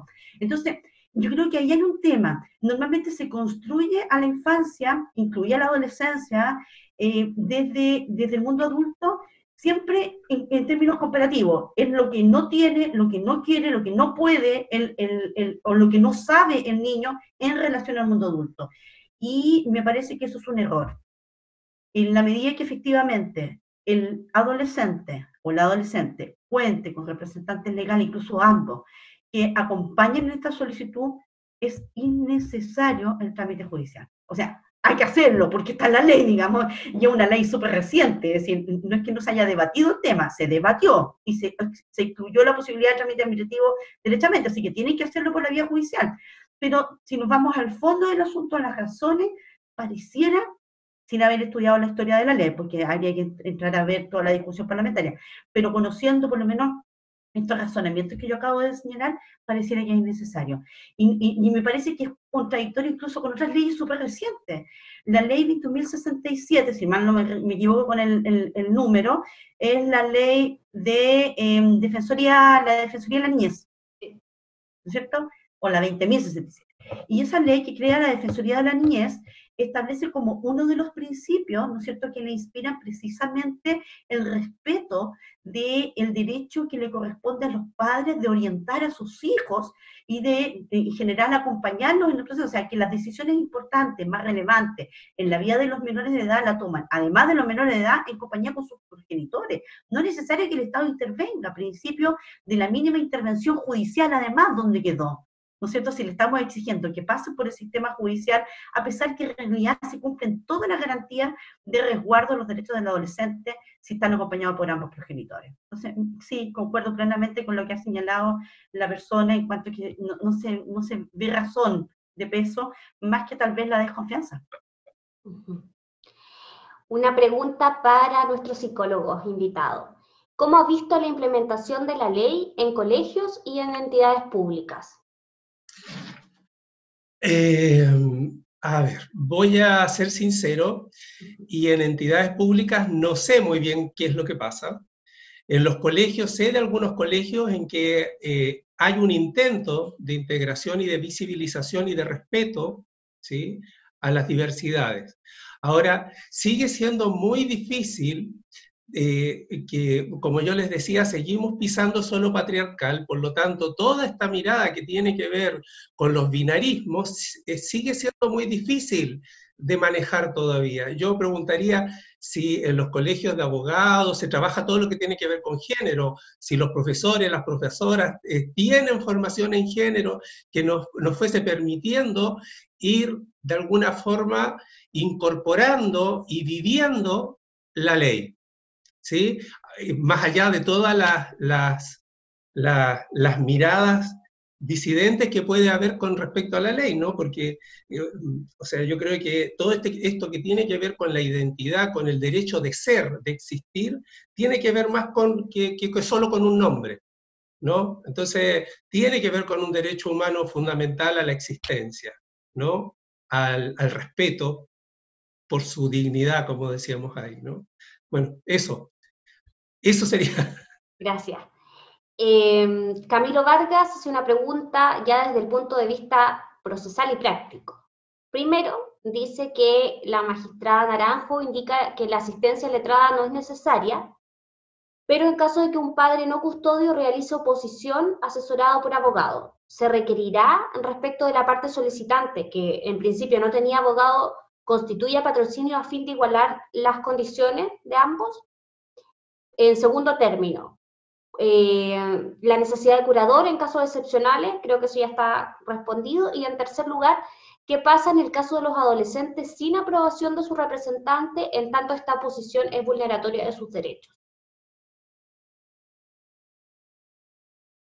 A ver, el tema del abogado, hay que ver cada caso en particular para ver si que efectivamente se da una situación de desequilibrio de poderes entre los intervinientes. No olvidemos que razones para oponerse pueden haber muchas, pero plausibles muy pocas. Entonces, muy probable, muchas de esas razones de oposición podrían quedar en el camino. O sea, el tribunal perfectamente, porque no es llegar y poner como hecho a probar cualquier situación que alegue el representante legal no compareciente con el adolescente. Solo hay que poner aquello que es pertinente a los objetivos de esta ley.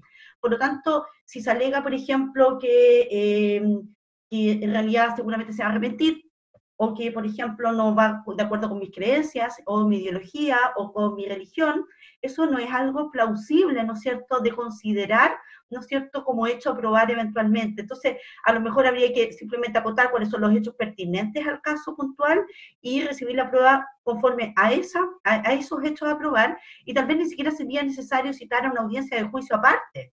O sea, entonces yo no sé si realmente en el caso concreto se puede dar alguna situación en que sea necesario equilibrar, comillas, las posiciones de las partes. Tal vez en el caso en que se alegue efectivamente una causal plausible de oposición, tal vez ahí sí creo. Porque ahí hay que desmenuzar esa causal. Y esa causal plausible podría ser efectivamente la que yo le indiqué, en que a lo mejor puede haber manejo, manipulación por parte del representante legal compareciente, incidiendo de alguna manera en la voluntad del joven. ¿Bien? Y la otra pregunta me perdí. La del curador ya quedó resuelta. ¿Y la otra cuál era? La otra, se me olvidó también. Déjeme buscarla acá. Yo no la anoté. Se me fue también. Era la del abogado, curador, y tenía otra lista más. Sí. No la tengo. Voy a ver si la Margaret la anotó. No, tampoco. Ya, bueno. Pero bueno, volverá a preguntar acá cuando Bueno, estamos en la discusión. Relacionado con lo mismo, ¿qué ocurre si el representante legal no comparece a la audiencia preparatoria? ¿Se falla en rebeldía? Pregunta Nicolás Morales. Ah, ya me acordé, perdón, me acordé. Sí. Era el caso del adolescente que no comparece con su representante legal. Claro. Algo yo les adelanté, ¿no es cierto?, respecto de mi posición en cuanto al tema. Insisto, alguien puede alegar, no se puede porque la ley no lo contempla, y de hecho el proyecto venía con la posibilidad de que el adolescente compareciera solito, se le designaba un curador. Y como no está en la ley, por algo el legislador entonces lo sacó. Pero en realidad hay mucho argumento para sostener que sí se puede. En primer lugar, yo algo también les indiqué, las normas sobre capacidad que establece nuestra legislación, específicamente el artículo 1447 del Código Civil, que está muy relacionado con el artículo 43 también del Código Civil en cuanto a la representación legal, están obsoletos en muchos aspectos, y la doctrina ha entendido hoy día, ¿no es cierto?, que más bien se refieren al ejercicio de derechos exclusivamente patrimoniales, que cuando se trata del ejercicio de derechos extrapatrimoniales, como lo es precisamente el derecho a la identidad de género, entre otros muchos derechos, por ejemplo, también los derechos sexuales y reproductivos, y hay una serie de derechos que incluso son personalísimos, que si se ejercen a través de un representante legal se distorsionan, pierden su esencia, ¿no es cierto? Entonces, para ese tipo de derechos, no es necesario, ¿no es cierto?, no se aplican necesariamente estas reglas tan rígidas de capacidad que establece el Código Civil.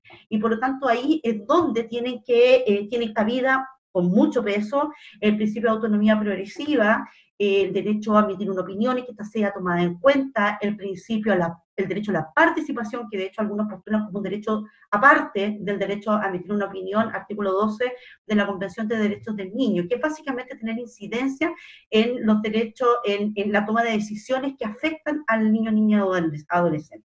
Y por eso hay múltiples razones. Yo considero que efectivamente un adolescente que está sujeto a una modalidad alternativa de cuidado puede, acompañado con el cuidador, o si está en una residencia, por el director de la residencia, hacer su presentación. Se le debe recibir esa solicitud, y el tribunal, a la audiencia preparatoria, citará a los representantes legales.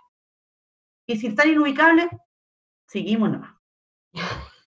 Bien. Esa es mi opinión, Sí, para Gonzalo, para las personas que han cambiado su sexo registral, ¿cuáles deberían ser los protocolos policiales en caso de su privación de libertad? Relativo a registro de vestimenta, principio de separación, permanencias con personas del mismo sexo, etc. Y yo creo que en ese sentido, y siguiendo la misma lógica, ¿cierto? En todas estas materias, normalmente lo que el protocolo indica que para todas estas diligencias normalmente se prefiere, ¿cierto?, que el registro lo realice un funcionario del mismo sexo, que haya también una separación en base a eso, y nos vamos a encontrar, claro, con la situación de que en muchos casos esto no se cumple en relación con las personas trans, ¿cierto? Que son sujetas a revisiones que son además vejatorias, en muchos casos, por personas de su sexo de nacimiento y no por personas del sexo con el cual ellas se identifican, en el evento de que se identifiquen con alguno de los dos sexos tradicionales, ¿cierto? O binario. Y por tanto, yo creo que aquí no hace falta que nosotros introduzcamos reglas precisas en torno a, bueno, si la persona es trans, ¿cierto? De hombre a mujer, si la persona es trans de mujer a hombre, porque eso en realidad es caer en un casuismo que no tiene mucho sentido. Aquí más bien hay que aplicar siempre la lógica de que el estándar es aquel que sea más favorable al ejercicio pleno de los derechos humanos. Y en ese sentido, entonces, si tengo detenida a una persona o si hay que registrar las vestimentas de una persona que es trans, lo que hay que hacer es hacerlo con el mayor respeto posible y ojalá, ¿cierto?, respetando o aplicando las mismas condiciones que se aplicarían a una persona que haya nacido con el género con el que esta persona se identifica. Entonces, de esa forma, creo yo, nosotros podemos adecuar la conducta doméstica, ¿cierto? Y principalmente estos trámites que son un poco más complejos a los estándares internacionales. Siempre esto tiene que hacerse, y no solo en el caso de las personas trans, en el caso de todas las personas, esto debiese ser de una manera compatible con su dignidad humana, pero especialmente dado que estamos frente a un grupo vulnerable, históricamente discriminado, ¿cierto? Y sujeto a una serie de malos tratos a nivel histórico, especial entonces tener cuidado, generar estos ajustes, ¿cierto?, razonables, que permitan que estas personas no sean vulneradas durante la realización de estos trámites o diligencias. Esa sería mi respuesta. No hay un manual respecto a cómo hacerlo caso a caso, siempre de la manera más compatible a la dignidad humana, siempre ojalá por un funcionario del mismo, ya que al resto de la gente se le aplica esta distinción y que lo haga un funcionario del mismo sexo, bueno, que aquí lo haga un funcionario del mismo género con el cual se identifica la persona, pero siempre resguardando estos estándares de respeto, ¿cierto? Que es lo mínimo y lo más básico, principalmente en la conducta que debe observar el Estado. Gracias. Una pregunta para todos de parte de la ministra, señora Turner. Si alguno de ustedes pudiese hablar sobre la igualdad formal y material de las normas y cómo puede influir en el juzgamiento en estos casos. ¿Podemos partir por Ana Verónica? Bueno, la verdad es que en este caso hemos visto ya que se ha materializado incluso la discusión que se ha generado a propósito de las preguntas formuladas por el público, se ha visto que existe una igualdad que no se satisface plenamente ni en lo material ni en lo formal, ¿no es cierto?, respecto primero a algunos segmentos o grupos etarios, por ejemplo en específico los niños.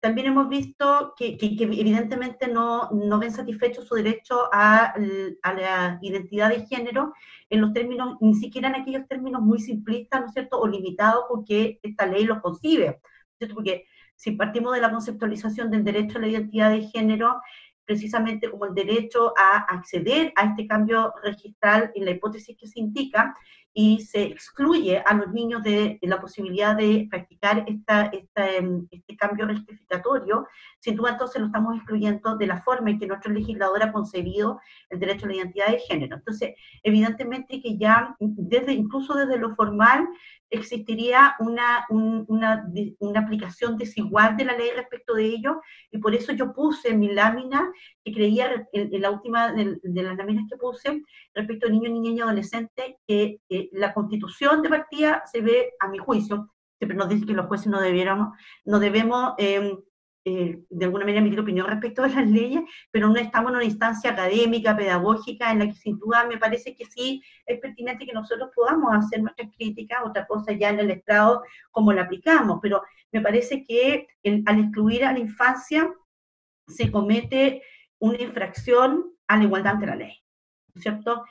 Lo señalé al principio o en las respuestas que se formularon a algunas de las preguntas, que efectivamente la infancia se supone que tiene aquellos derechos que tiene la adultez, pero además ciertas prerrogativas propias. Y aquí se le está limitando en un derecho que es básico y que está reconocido para toda la ciudadanía en el artículo primero, número 2 de la Constitución Política, pero además también en la propia Convención de Derechos del Niño como principio transversal a materias de familia y de infancia.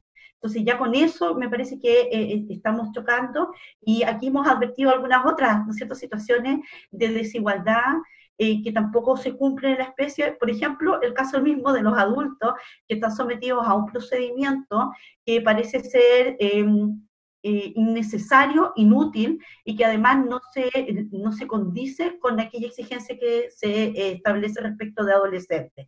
Y por último, también lo hemos explicado en cuanto a que el adolescente acompañado, si cuenta con la venia, ¿no es cierto?, y de alguna manera el ascenso de sus progenitores, representantes legales, tiene que pasar por el sistema judicial, parece absolutamente también innecesario y que no se aviene con los principios que informan esta ley. Entonces, eso es como más o menos lo que yo podría decir respecto de ese punto. Gonzalo, ¿puedes agregar algo de eso? Sí, muchas gracias. Yo creo que en materia de igualdad, siempre cuando nosotros distinguimos entre igualdad formal e igualdad material, hay una de las dos que es más simple, ¿cierto? La igualdad formal es siempre una igualdad en términos de sí y no, ¿cierto? Porque basta la sola afirmación de que A y B reciben un trato igual, porque la igualdad formal es una igualdad de trato, y ¿cierto?, una igualdad de trato por parte del ordenamiento. Y en materia de género, yo creo que en general, ¿cierto?, estoy hablando en materia de género,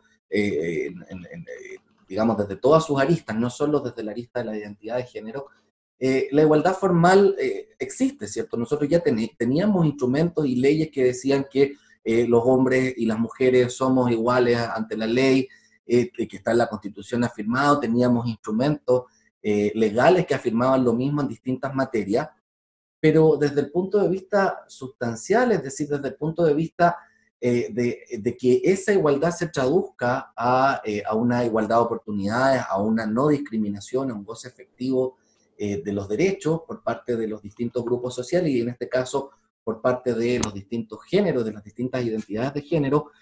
Claro que hay mucho por avanzar, ¿cierto? Esta igualdad material siempre es gradual, siempre en términos de más y de menos, y evidentemente hay estándares a los que nos queremos aproximar, ¿cierto?, que son el ideal. Y yo creo que en esta materia, y aquí tengo yo una visión personal, porque recién la magistrada decía, bueno, yo creo que los jueces no debiésemos opinar sobre el ordenamiento. Eso quizás, ¿cierto?, es cierto cuando se actúa como juez, pero los jueces tienen herramientas para cuestionar justamente el ordenamiento cuando ellos creen que ese ordenamiento afecta los derechos fundamentales y principalmente los derechos de las partes litigantes en un proceso particular, ¿cierto? Los jueces tienen, por ejemplo, la posibilidad de elevar un incidente de inaplicabilidad al Tribunal Constitucional, como lo han hecho muchos jueces, ¿cierto? Principalmente la Judicatura de Familia es muy activa en ese sentido. Y yo creo que en estas materias, si bien es cierto que contamos hoy en día con instrumentos que afirman esta igualdad, el gran desafío es hacer que esa igualdad se cumpla, se traduzca a la realidad, ¿cierto?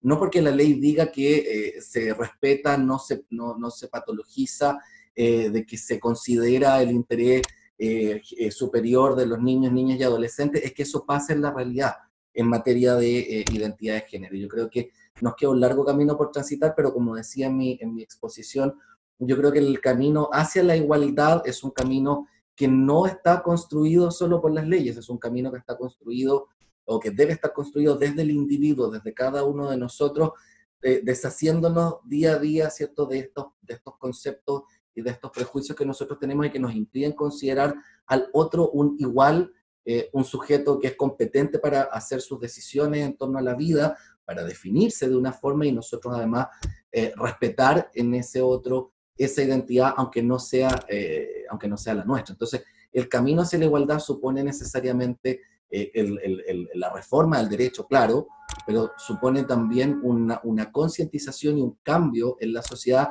y que por eso digo, y he insistido tanto en la idea, es tan bueno que se dé a nivel de órganos públicos, porque los órganos públicos, junto con cumplir esta labor de servir, ¿cierto?, a la comunidad en sus distintos intereses, cumplen también una función que es pedagógica. Los órganos públicos, a través de su acción, van educando a la ciudadanía. para el ciudadano común cuando llega al tribunal y se encuentra con un cartel que dice política de género del Poder Judicial, y sale un hombre y una mujer, qué sé yo, de la mano y que somos iguales. Ese pequeño gesto ya hace un cambio. Y son este tipo de medidas y este tipo de iniciativas las que van construyendo esta igualdad en los hechos. Así que yo creo que en ese sentido, más allá de la igualdad formal, que es sencilla de afirmar, ¿cierto? Hay que ir construyendo día a día y con acciones la igualdad en el terreno de los hechos. Vinculando lo último que dice Gonzalo para enlazarlo con Marco y otra pregunta que tenemos, ¿cómo afecta la no inclusión de los niños menores de 14 años? Sí, bueno, para aportar un poquito a lo que estaban comentando antes, yo creo que respecto de el discurso igualitario, yo creo que hoy podemos dar un discurso igualitario en relación al tema de género, que va a salir muy fluido probablemente. Lo que pasa es que ese discurso hoy está muy disociado todavía con nuestra acción. Todo lo que tiene que ver con estas formas, con estas construcciones respecto a los estereotipos de género, todavía falta despercudirnos mucho de eso desde los distintos lugares, desde el lugar jurídico, desde el lugar educativo, desde el lugar sanitario, ¿no? Entonces, con respecto al tema de igualdad, yo creo que todavía nos falta mucho. Yo creo que ahí la sociedad civil, porque si bien hoy tenemos acá algunas leyes, no sé qué, pero ha sido la sociedad civil la que ha presionado, la que ha visibilizado estas formas de existencia, y que por suerte la judicatura ha hecho carne hoy a través de una ley como esta, ¿no? O antes todas las leyes que tienen que ver con protección a la mujer. Me perdí con lo que me había preguntado Carla, disculpa. Respecto de los niños menores de 14 años. Respecto de los niños de 14 años. Lo que pasa, sí, pues seguimos discriminando, ¿sí? Esto que pretendemos que sea, como decía la magistrada Ana Verónica, seguimos desde una mirada adultocéntrica, todo lo miramos desde la adultez, y queremos que los niños, las niñas se comporten y piensen como si fueran adultos y no son, ¿no? Entonces, respecto de los niños y las niñas menores de 14 años, creo que es importante seguir en la discusión de qué es lo que pasa ahí. Hay una construcción de un psiquismo y hay construcción de subjetividades, como explicaba al principio, que no empiezan a los 14 años, que empiezan desde incluso antes de nacer. Sí, porque incluso desde antes de nacer, ya con esto de las ecografías, uno ya sabe cuál es el sexo biológico de ese feto que está ahí construyéndose, y desde ya entonces empezamos a construir todo lo que tiene que ver desde una representación adultocéntrica, ¿cierto? Todo lo que tiene que ver con la construcción de género. Ahora, pensando un poco en esto de la autonomía progresiva, claro, uno no es autónomo como ser humano cuando nace, pero sí desde que nace uno tiene esa posibilidad de juzgar, de mirar, de comportamientos, y el tema ahí es cómo se va habilitando a que eso se dé. ¿Qué pasa si un niñito o una niñita tiene comportamientos que no son ni del uno ni del otro sexo biológico? ¿Qué pasa con todo eso? ¿Dónde está el derecho de ese niño o de esa niña a vestirse, a jugar con lo que se le antoje, a vestirse con lo que se le antoje? Entonces, yo creo que hay un debe todavía respecto a la discusión que se tiene que seguir dando en función del respeto de los derechos de la infancia. Gracias. Vinculado con esto mismo, tenemos una pregunta, una situación que describe Paula Spencer. Señala que antes de la regulación de esta ley, ella recuerda un caso de una madre que aceptó la autoidentificación de su hija pequeña de 6 años, que había nacido como niño. La familia se separó y el padre no podía aceptar esta realidad, y cada vez que ejercía su derecho de relación directa y regular, le sacaba la ropa de niña, le cambiaba el peinado y lo devolvía vestido como niño. La madre demandó para suspender las visitas porque le causaban vulneración a los derechos de esta niña, y el tribunal no accedió, iniciándose una larga batalla judicial donde finalmente el padre aceptó la situación de su hija. Esto es antes de esta ley. Hoy, con esta ley, pregunta ella, ¿cómo podría resolver un tribunal una situación como la descrita? Y lo quiero vincular con otra pregunta en razón del tiempo, y es qué sucede cuando a un adolescente ninguno de los dos padres lo apoya en la solicitud de cambio de sexo. Si pudiésemos hacer ahí un barrido con los 3 expositores. Ana Verónica. A ver, primero respecto del caso puntual, ¿qué podría resolver el tribunal? Bueno, puede resolver muchas cosas el tribunal frente a una situación como esa, pero hoy día al menos, ¿no es cierto?, se cuenta con más herramientas. Porque desde el momento que ya está esta ley, ¿no es cierto?, con los principios que le informan, uno sin duda puede hacer también, pescar esos principios que no solamente aplican a esta ley en específico, o sea, uno claramente ya ve una intencionalidad del legislador de ir a cierta parte, ¿no es cierto?, y recoger ciertos principios y derechos, y por lo mismo uno puede tomar esos principios y derechos también para resolver, por ejemplo, un caso de relación directa irregular, por ejemplo. De manera que seguramente hoy día la magistratura, la judicatura en general, cuenta, de hecho, con muchas más herramientas para poder resolver ese caso puntual, ¿no es cierto? Y seguramente más herramientas incluso positivas como para poder resolverlo en beneficio del niño, y en este caso sustentando un poco la posición de la madre que representaba inicialmente sus intereses. Menos mal que terminó en buen camino ese caso en particular. Y lo otro que me preguntabas, ¿qué es lo que era?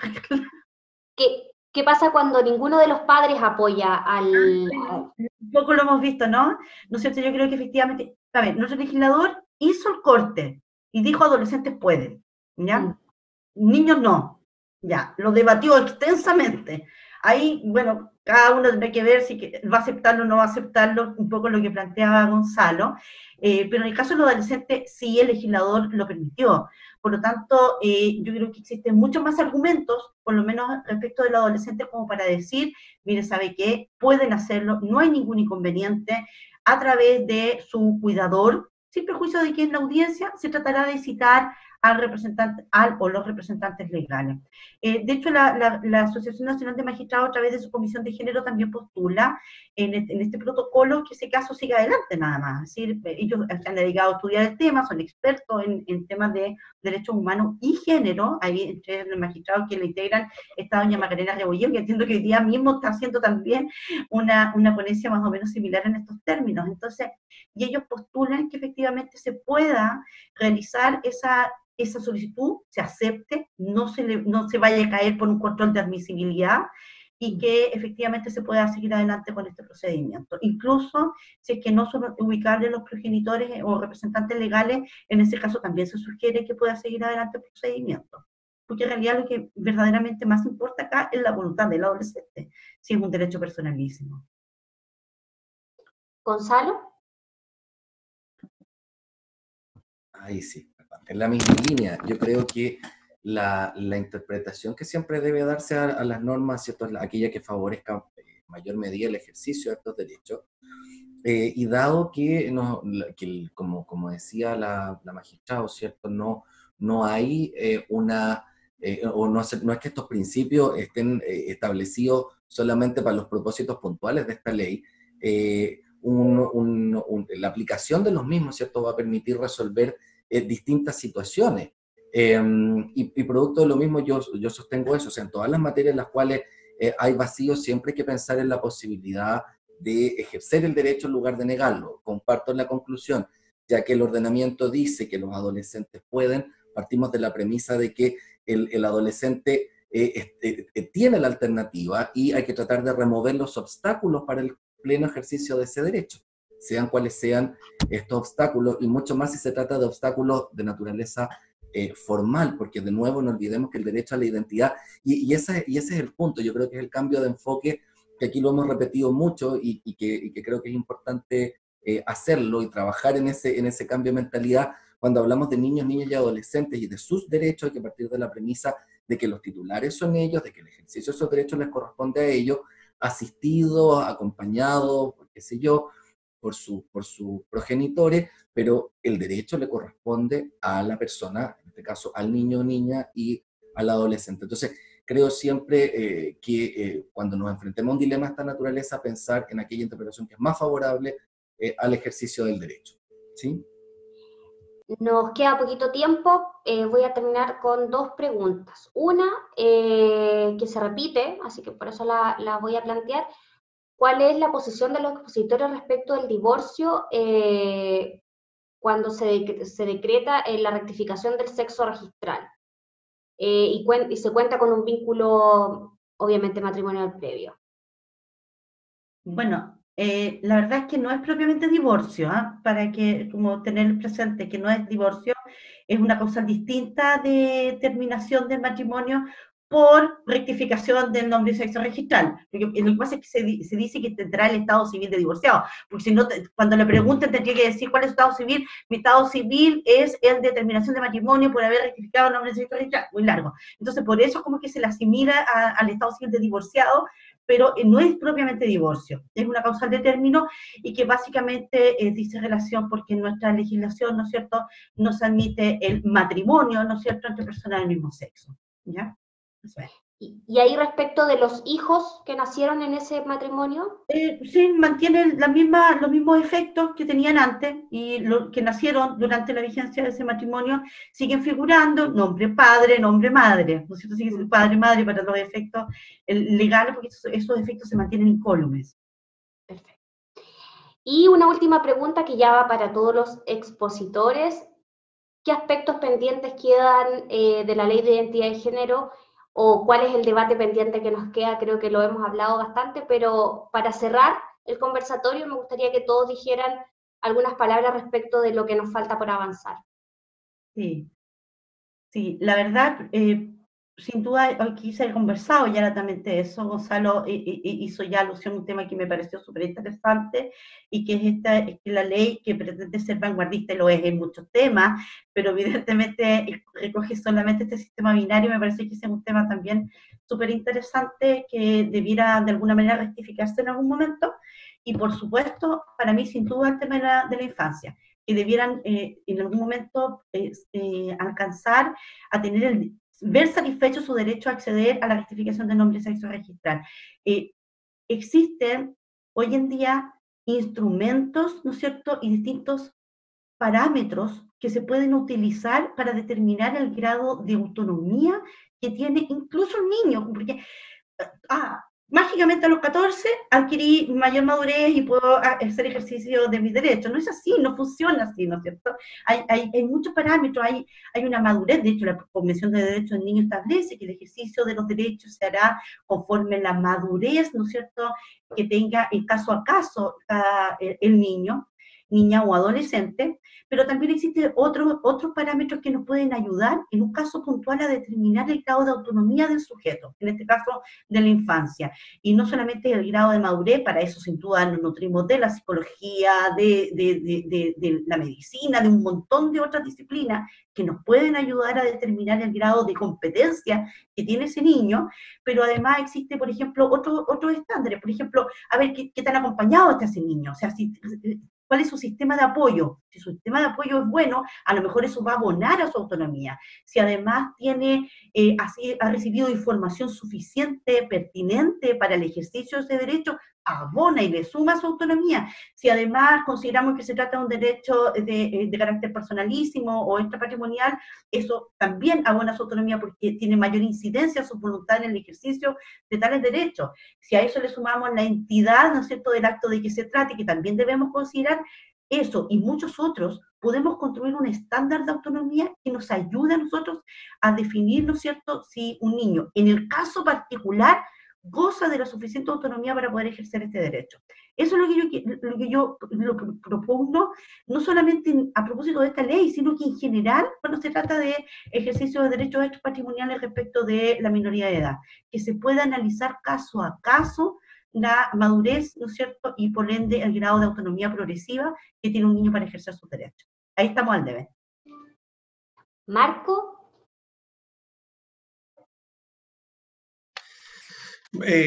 Comparto con la magistrada, creo que son de las cosas que van quedando cada vez más claro. El binarismo que sigue dictando, ¿cierto?, la mirada sobre el género y sobre la vida al final, ¿no?, y sobre los derechos. Y esto otro que tiene que ver con la infancia y que estamos al debe respecto de qué pasa con los menores de 14 años. Ahora, me gustaría solo mejor focalizarme en algo que planteaban recién, y es respecto de qué pasa con adolescentes que de repente no cuentan con el apoyo de los padres. A lo mejor igual hoy pueden buscar y recurrir a algunas organizaciones sociales, ¿cierto? Que también están dando apoyo. Creo que la búsqueda de información, de apoyo, de acompañamiento frente a estas situaciones, creo que es fundamental. Y hay organizaciones, de hecho, en la fundación en la que coordino, hay un equipo de voluntarios que son abogados, asistentes sociales, y algún psicólogo más y algún médico, ¿cierto? Que estamos ahí haciendo algún trabajo, por lo menos en la recepción e información primaria respecto de situaciones que tienen que ver con derechos humanos en general, ¿sí? Así que solo eso ahora. Muchas gracias. Gracias. Y Gonzalo. Muchas gracias. Bueno, yo voy a insistir en las ideas. El proyecto de ley trae, la ley elimina, ¿cierto?, una serie de concepciones de la escuela tradicional, pero se quedó pegada con esta idea de la sexualidad binaria. Creo que eso debe eliminarse y ampliarse. Creo también en abordar derechamente la situación de niños y niñas para evitar generar esa laguna. Creo además, y aquí quizás voy a ir un poco más allá en la necesidad de uniformar los procedimientos. Yo creo que si los adolescentes en este país a partir de los 14 años pueden consentir libremente en sus relaciones sexuales y a partir de los 16 pueden contraer matrimonio, no veo por qué haya de sujetar o deba sujetarse la realización del trámite de cambio de sexo a registrar a un proceso judicial. No veo razón de la diferencia. Y en definitiva, creo que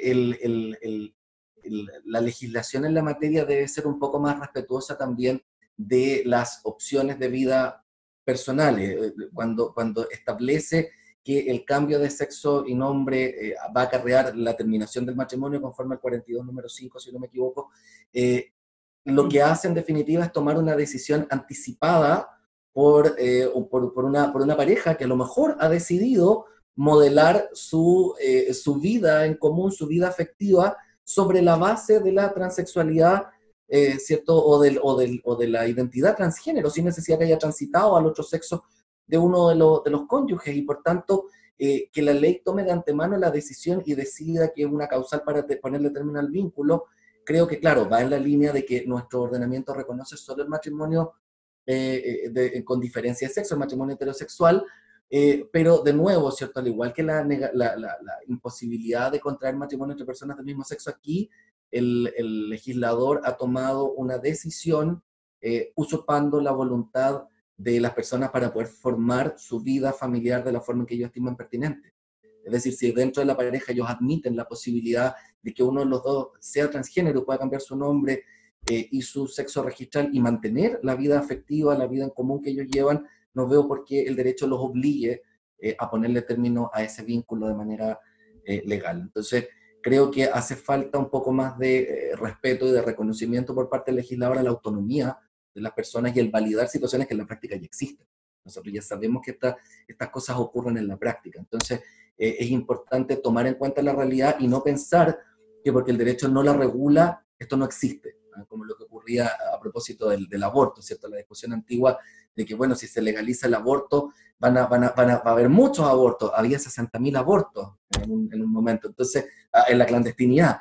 Entonces, claro, no es porque el derecho eche esto debajo de la alfombra, ¿cierto? Decía no verlo, es que no existe. Estas son realidades que existen y el derecho tiene que hacerse cargo, siguiendo siempre la lógica de la igualdad y del respeto de la vida privada y de las decisiones autónomas de la persona. Debe asegurar ciertos estándares de respeto mínimo, ¿cierto?, por estas decisiones vitales y por la autonomía del individuo. Así que yo creo que mientras no avancemos en una concepción general en torno a eso, va a ser difícil que la ley avance sola, ¿cierto?, en ese camino, ¿no? Yo creo que hay que partir con esta idea del reconocimiento de que los individuos pueden vivir su vida de acuerdo a sus convicciones y a la forma en que ellos lo consideren mejor para sus propios intereses, ¿cierto? Nuestra constitución, que es una constitución liberal por lo demás, rechaza el paternalismo del Estado. Y en ese sentido, entonces, cuando el Estado aparece tomando estas decisiones, nos olvidamos de que una de las grandes ideas del liberalismo es esa, rechazar la intervención injustificada del Estado en la esfera de autonomía de las personas. Eso, muchas gracias. Bueno, gracias a todos y todas. Lamentamos no poder contestar todas las preguntas que nos llegaron por una cuestión de tiempo. Recibimos ahí en el chat muchas felicitaciones para los 3 expositores, muchas gracias porque se generen estas instancias de diálogo y de conversación tan profunda. Con estas intervenciones damos por finalizado este conversatorio. Agradecemos nuevamente a toda la participación de los 3 expositores y de todos los espectadores que nos acompañaron todo este tiempo. Les recordamos que se podrá ver esta transmisión completa en el canal de televisión del Poder Judicial y además quedarán los videos alojados en el Facebook y el Twitter del Poder Judicial. Muchas gracias a todos y todas y muy buenas tardes.